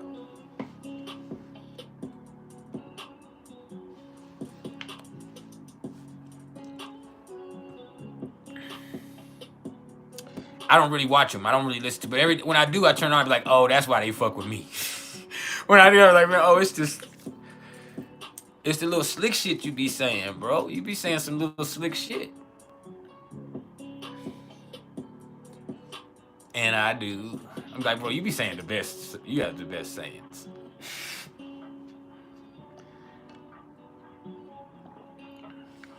It's better than a nigga sitting here going, and we know who be doing. Thank you. Like, shut the fuck up. You sound like you got something attached to you, nigga. Excuse me. But for real, though.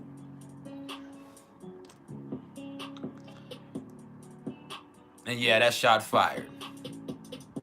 Tell him I said it.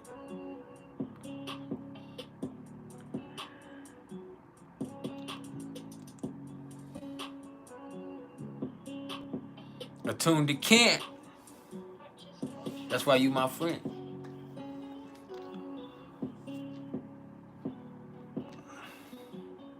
Don't put that airplane in my fucking live again. I'll put you about this bitch. You know that shit ain't allowed in my lives. Don't ever put that fucking airplane in here.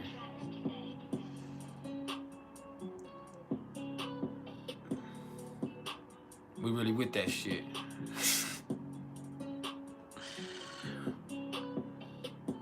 Nah, I ain't hating. You know I always show love. I ain't hating. I be talking shit, but I ain't hating.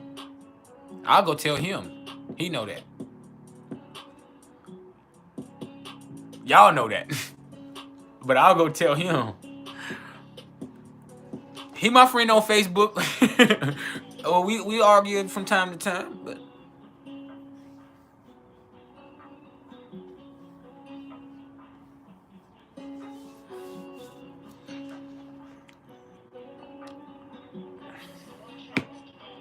yeah, I probably should replace the PrIcElEs with bacon solo.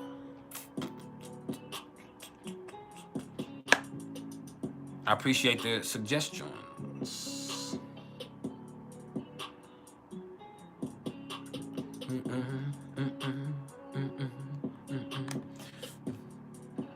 We 15 minutes to go.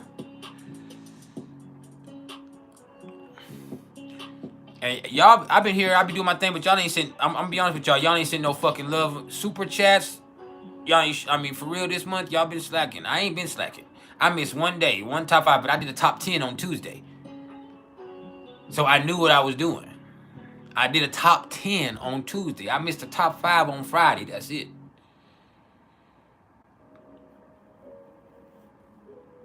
but I ain't been feeling real motherfucking appreciated. That's probably why I didn't come Friday. That was a big part of like, man, I ain't doing this shit. I be having shit to do. I gotta mind the business that pays me.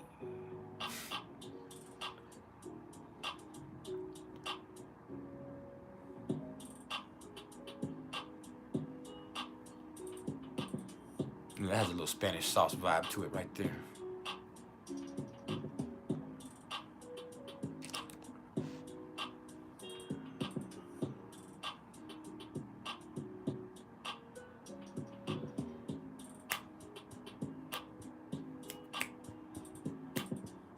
Serafina, what you talking about?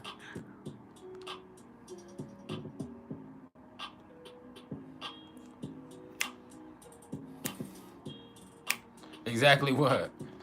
Hey,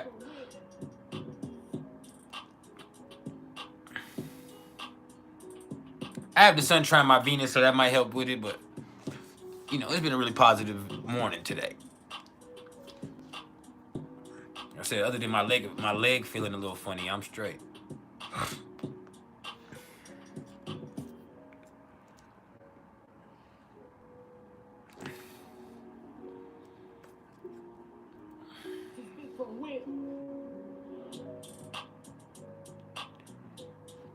Yeah, I already know you be showing love, but I just think, you know, it ain't really been no. I've been here for 3 hours and I'm all right because my business is doing fine, and I, you know, my dividends come.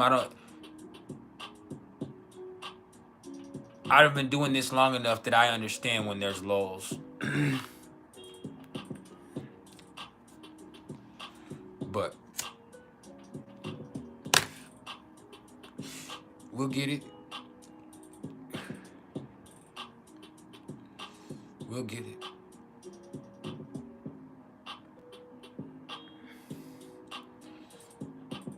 I've been doing this for years now. It's crazy when I think about it, but I've been, not the astrology part, 'cause I've been doing that for decades. But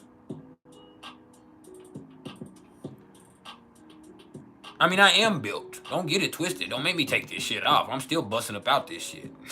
I mean, I'm me. I'm not as small. I mean, I got. I just wish I want to be back closer to 200. Right now I'm 175. Now I haven't been 200 in a long time. I was almost 200. I got up to like 190, 195 is the heaviest I got 2 years ago. I was that heavy like 2 years ago. Then I got down to like 180, 180-ish. Now I'm at 175. 175 bucket naked. 5'10", 5'11", depending on, you know, how I'm standing. 6 foot with my shoes on. Always 6 foot. If I measure with my shoes on, I'm always 6 foot. If I take my shoes off, I'm always 5'11". But at the jail one time, I remember being 5'10". So it just, maybe I was slouched at that time. But I'm about 5'11", 6 foot.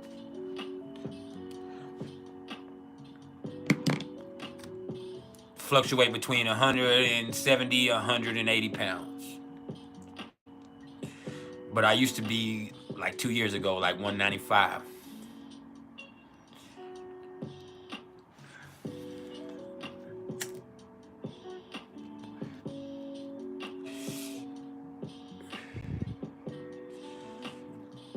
I've lost about 10 to 15 pounds in the last 8 months.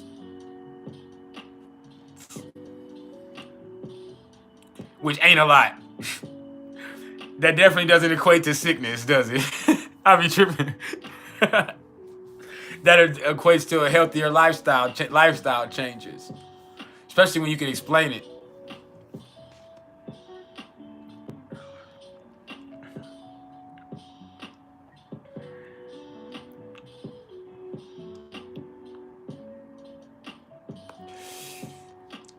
My face looks skinny to me. That's what bothers me sometimes. Is I feel like, well, this is probably from frowning, but there's a line right here that I don't always see on my face. And I'm like, man, why is that line there? And I'm like, maybe it's because my face, or this right here, it feels a little sunken in. It's actually looking pretty good right now. But there was time when they were saying, your jaw looks too square, because I know my face looks skinny, motherfucker. So I would prefer my cheeks to be fuller. But that's just Libra rising things. And Leo, Venus and Leo things for me to even pay attention to that.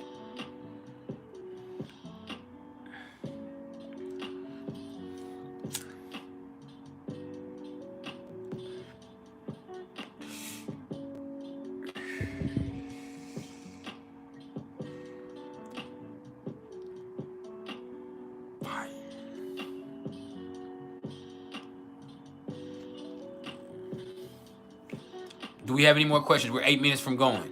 For any of y'all interested in any astrological readings or numerology readings, and I'm not just talking about natal chart readings, I'm talking about solar return readings, I'm talking about synastry readings, I'm talking about Pluto through Aquarius transit journey readings, I'm talking about consultations, I'm talking about me accepting one more apprentice. So if you see this and you were one of the people that said, hey, put me on the waiting list for I want to be an apprentice when you coming back around, this is the time for you to get at me.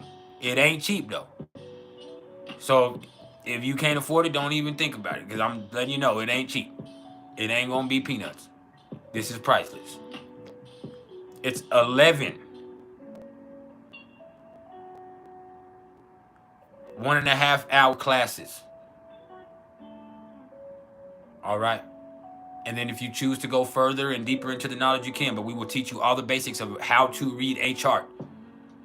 We will teach you the stuff that you know, but we have so much of it. We want you to develop your own understanding. We're going to teach you what the signs and the houses and the places mean and the aspects mean and all that stuff and how to read a chart. But we want you to be your own astrologer. So we're going to let you allow your gift to do that. We'll teach you about what it means interpretively, but you need to develop your own understanding of that, what that interpretation could mean and how that could influence each individual by doing it together. That's why it's an apprenticeship.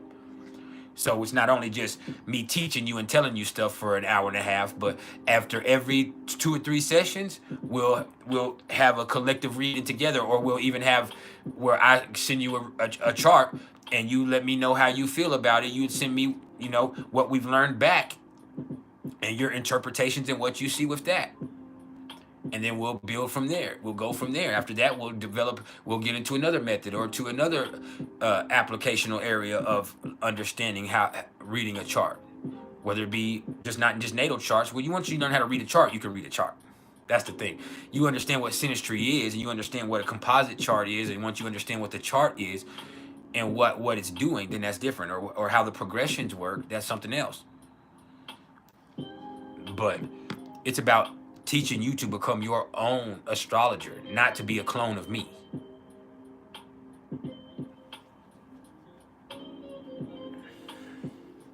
So it's an apprenticeship. It's allowing you to work with me and under me until you are able, once I've teaching you the fundamental things, until you're able to develop an understanding where you say, you know what, I'm ready to do my own practice. At which time we will go make you a certificate. If that's what you want. Some people don't care about that, but if you want a certificate, we'll make you a certificate and we'll get you right.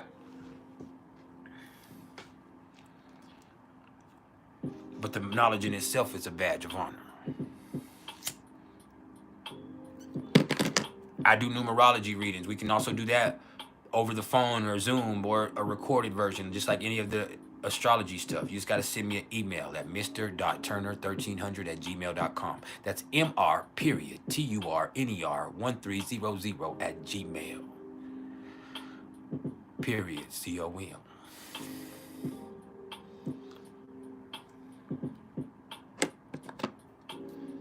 I hope y'all continue having a great day. I hope you feel as good as I look. And even more so.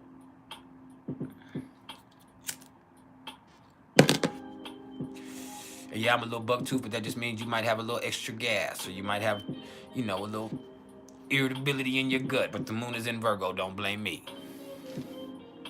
Blame your nerves. Swerve.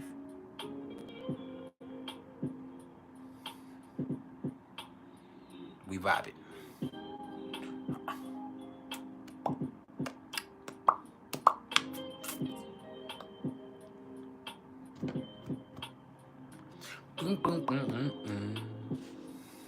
Any more questions before we go? I need everybody to smile right now.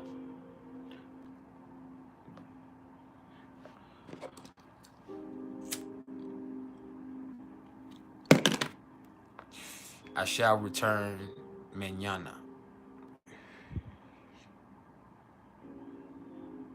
Maybe you'll appreciate me then. I got to develop my consistency. And I was going consistently great for a long, 4 or 5 months there. There was 3, 4 months there. Since August, I've been coming every fucking day consistently. Whether, not every day, but at least 4 times a week. Whether it was outside at the library, whether it be at the studio I was going to, whether it be here in the other room, in the hotel, I've been coming.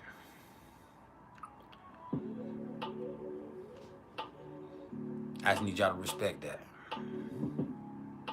Because you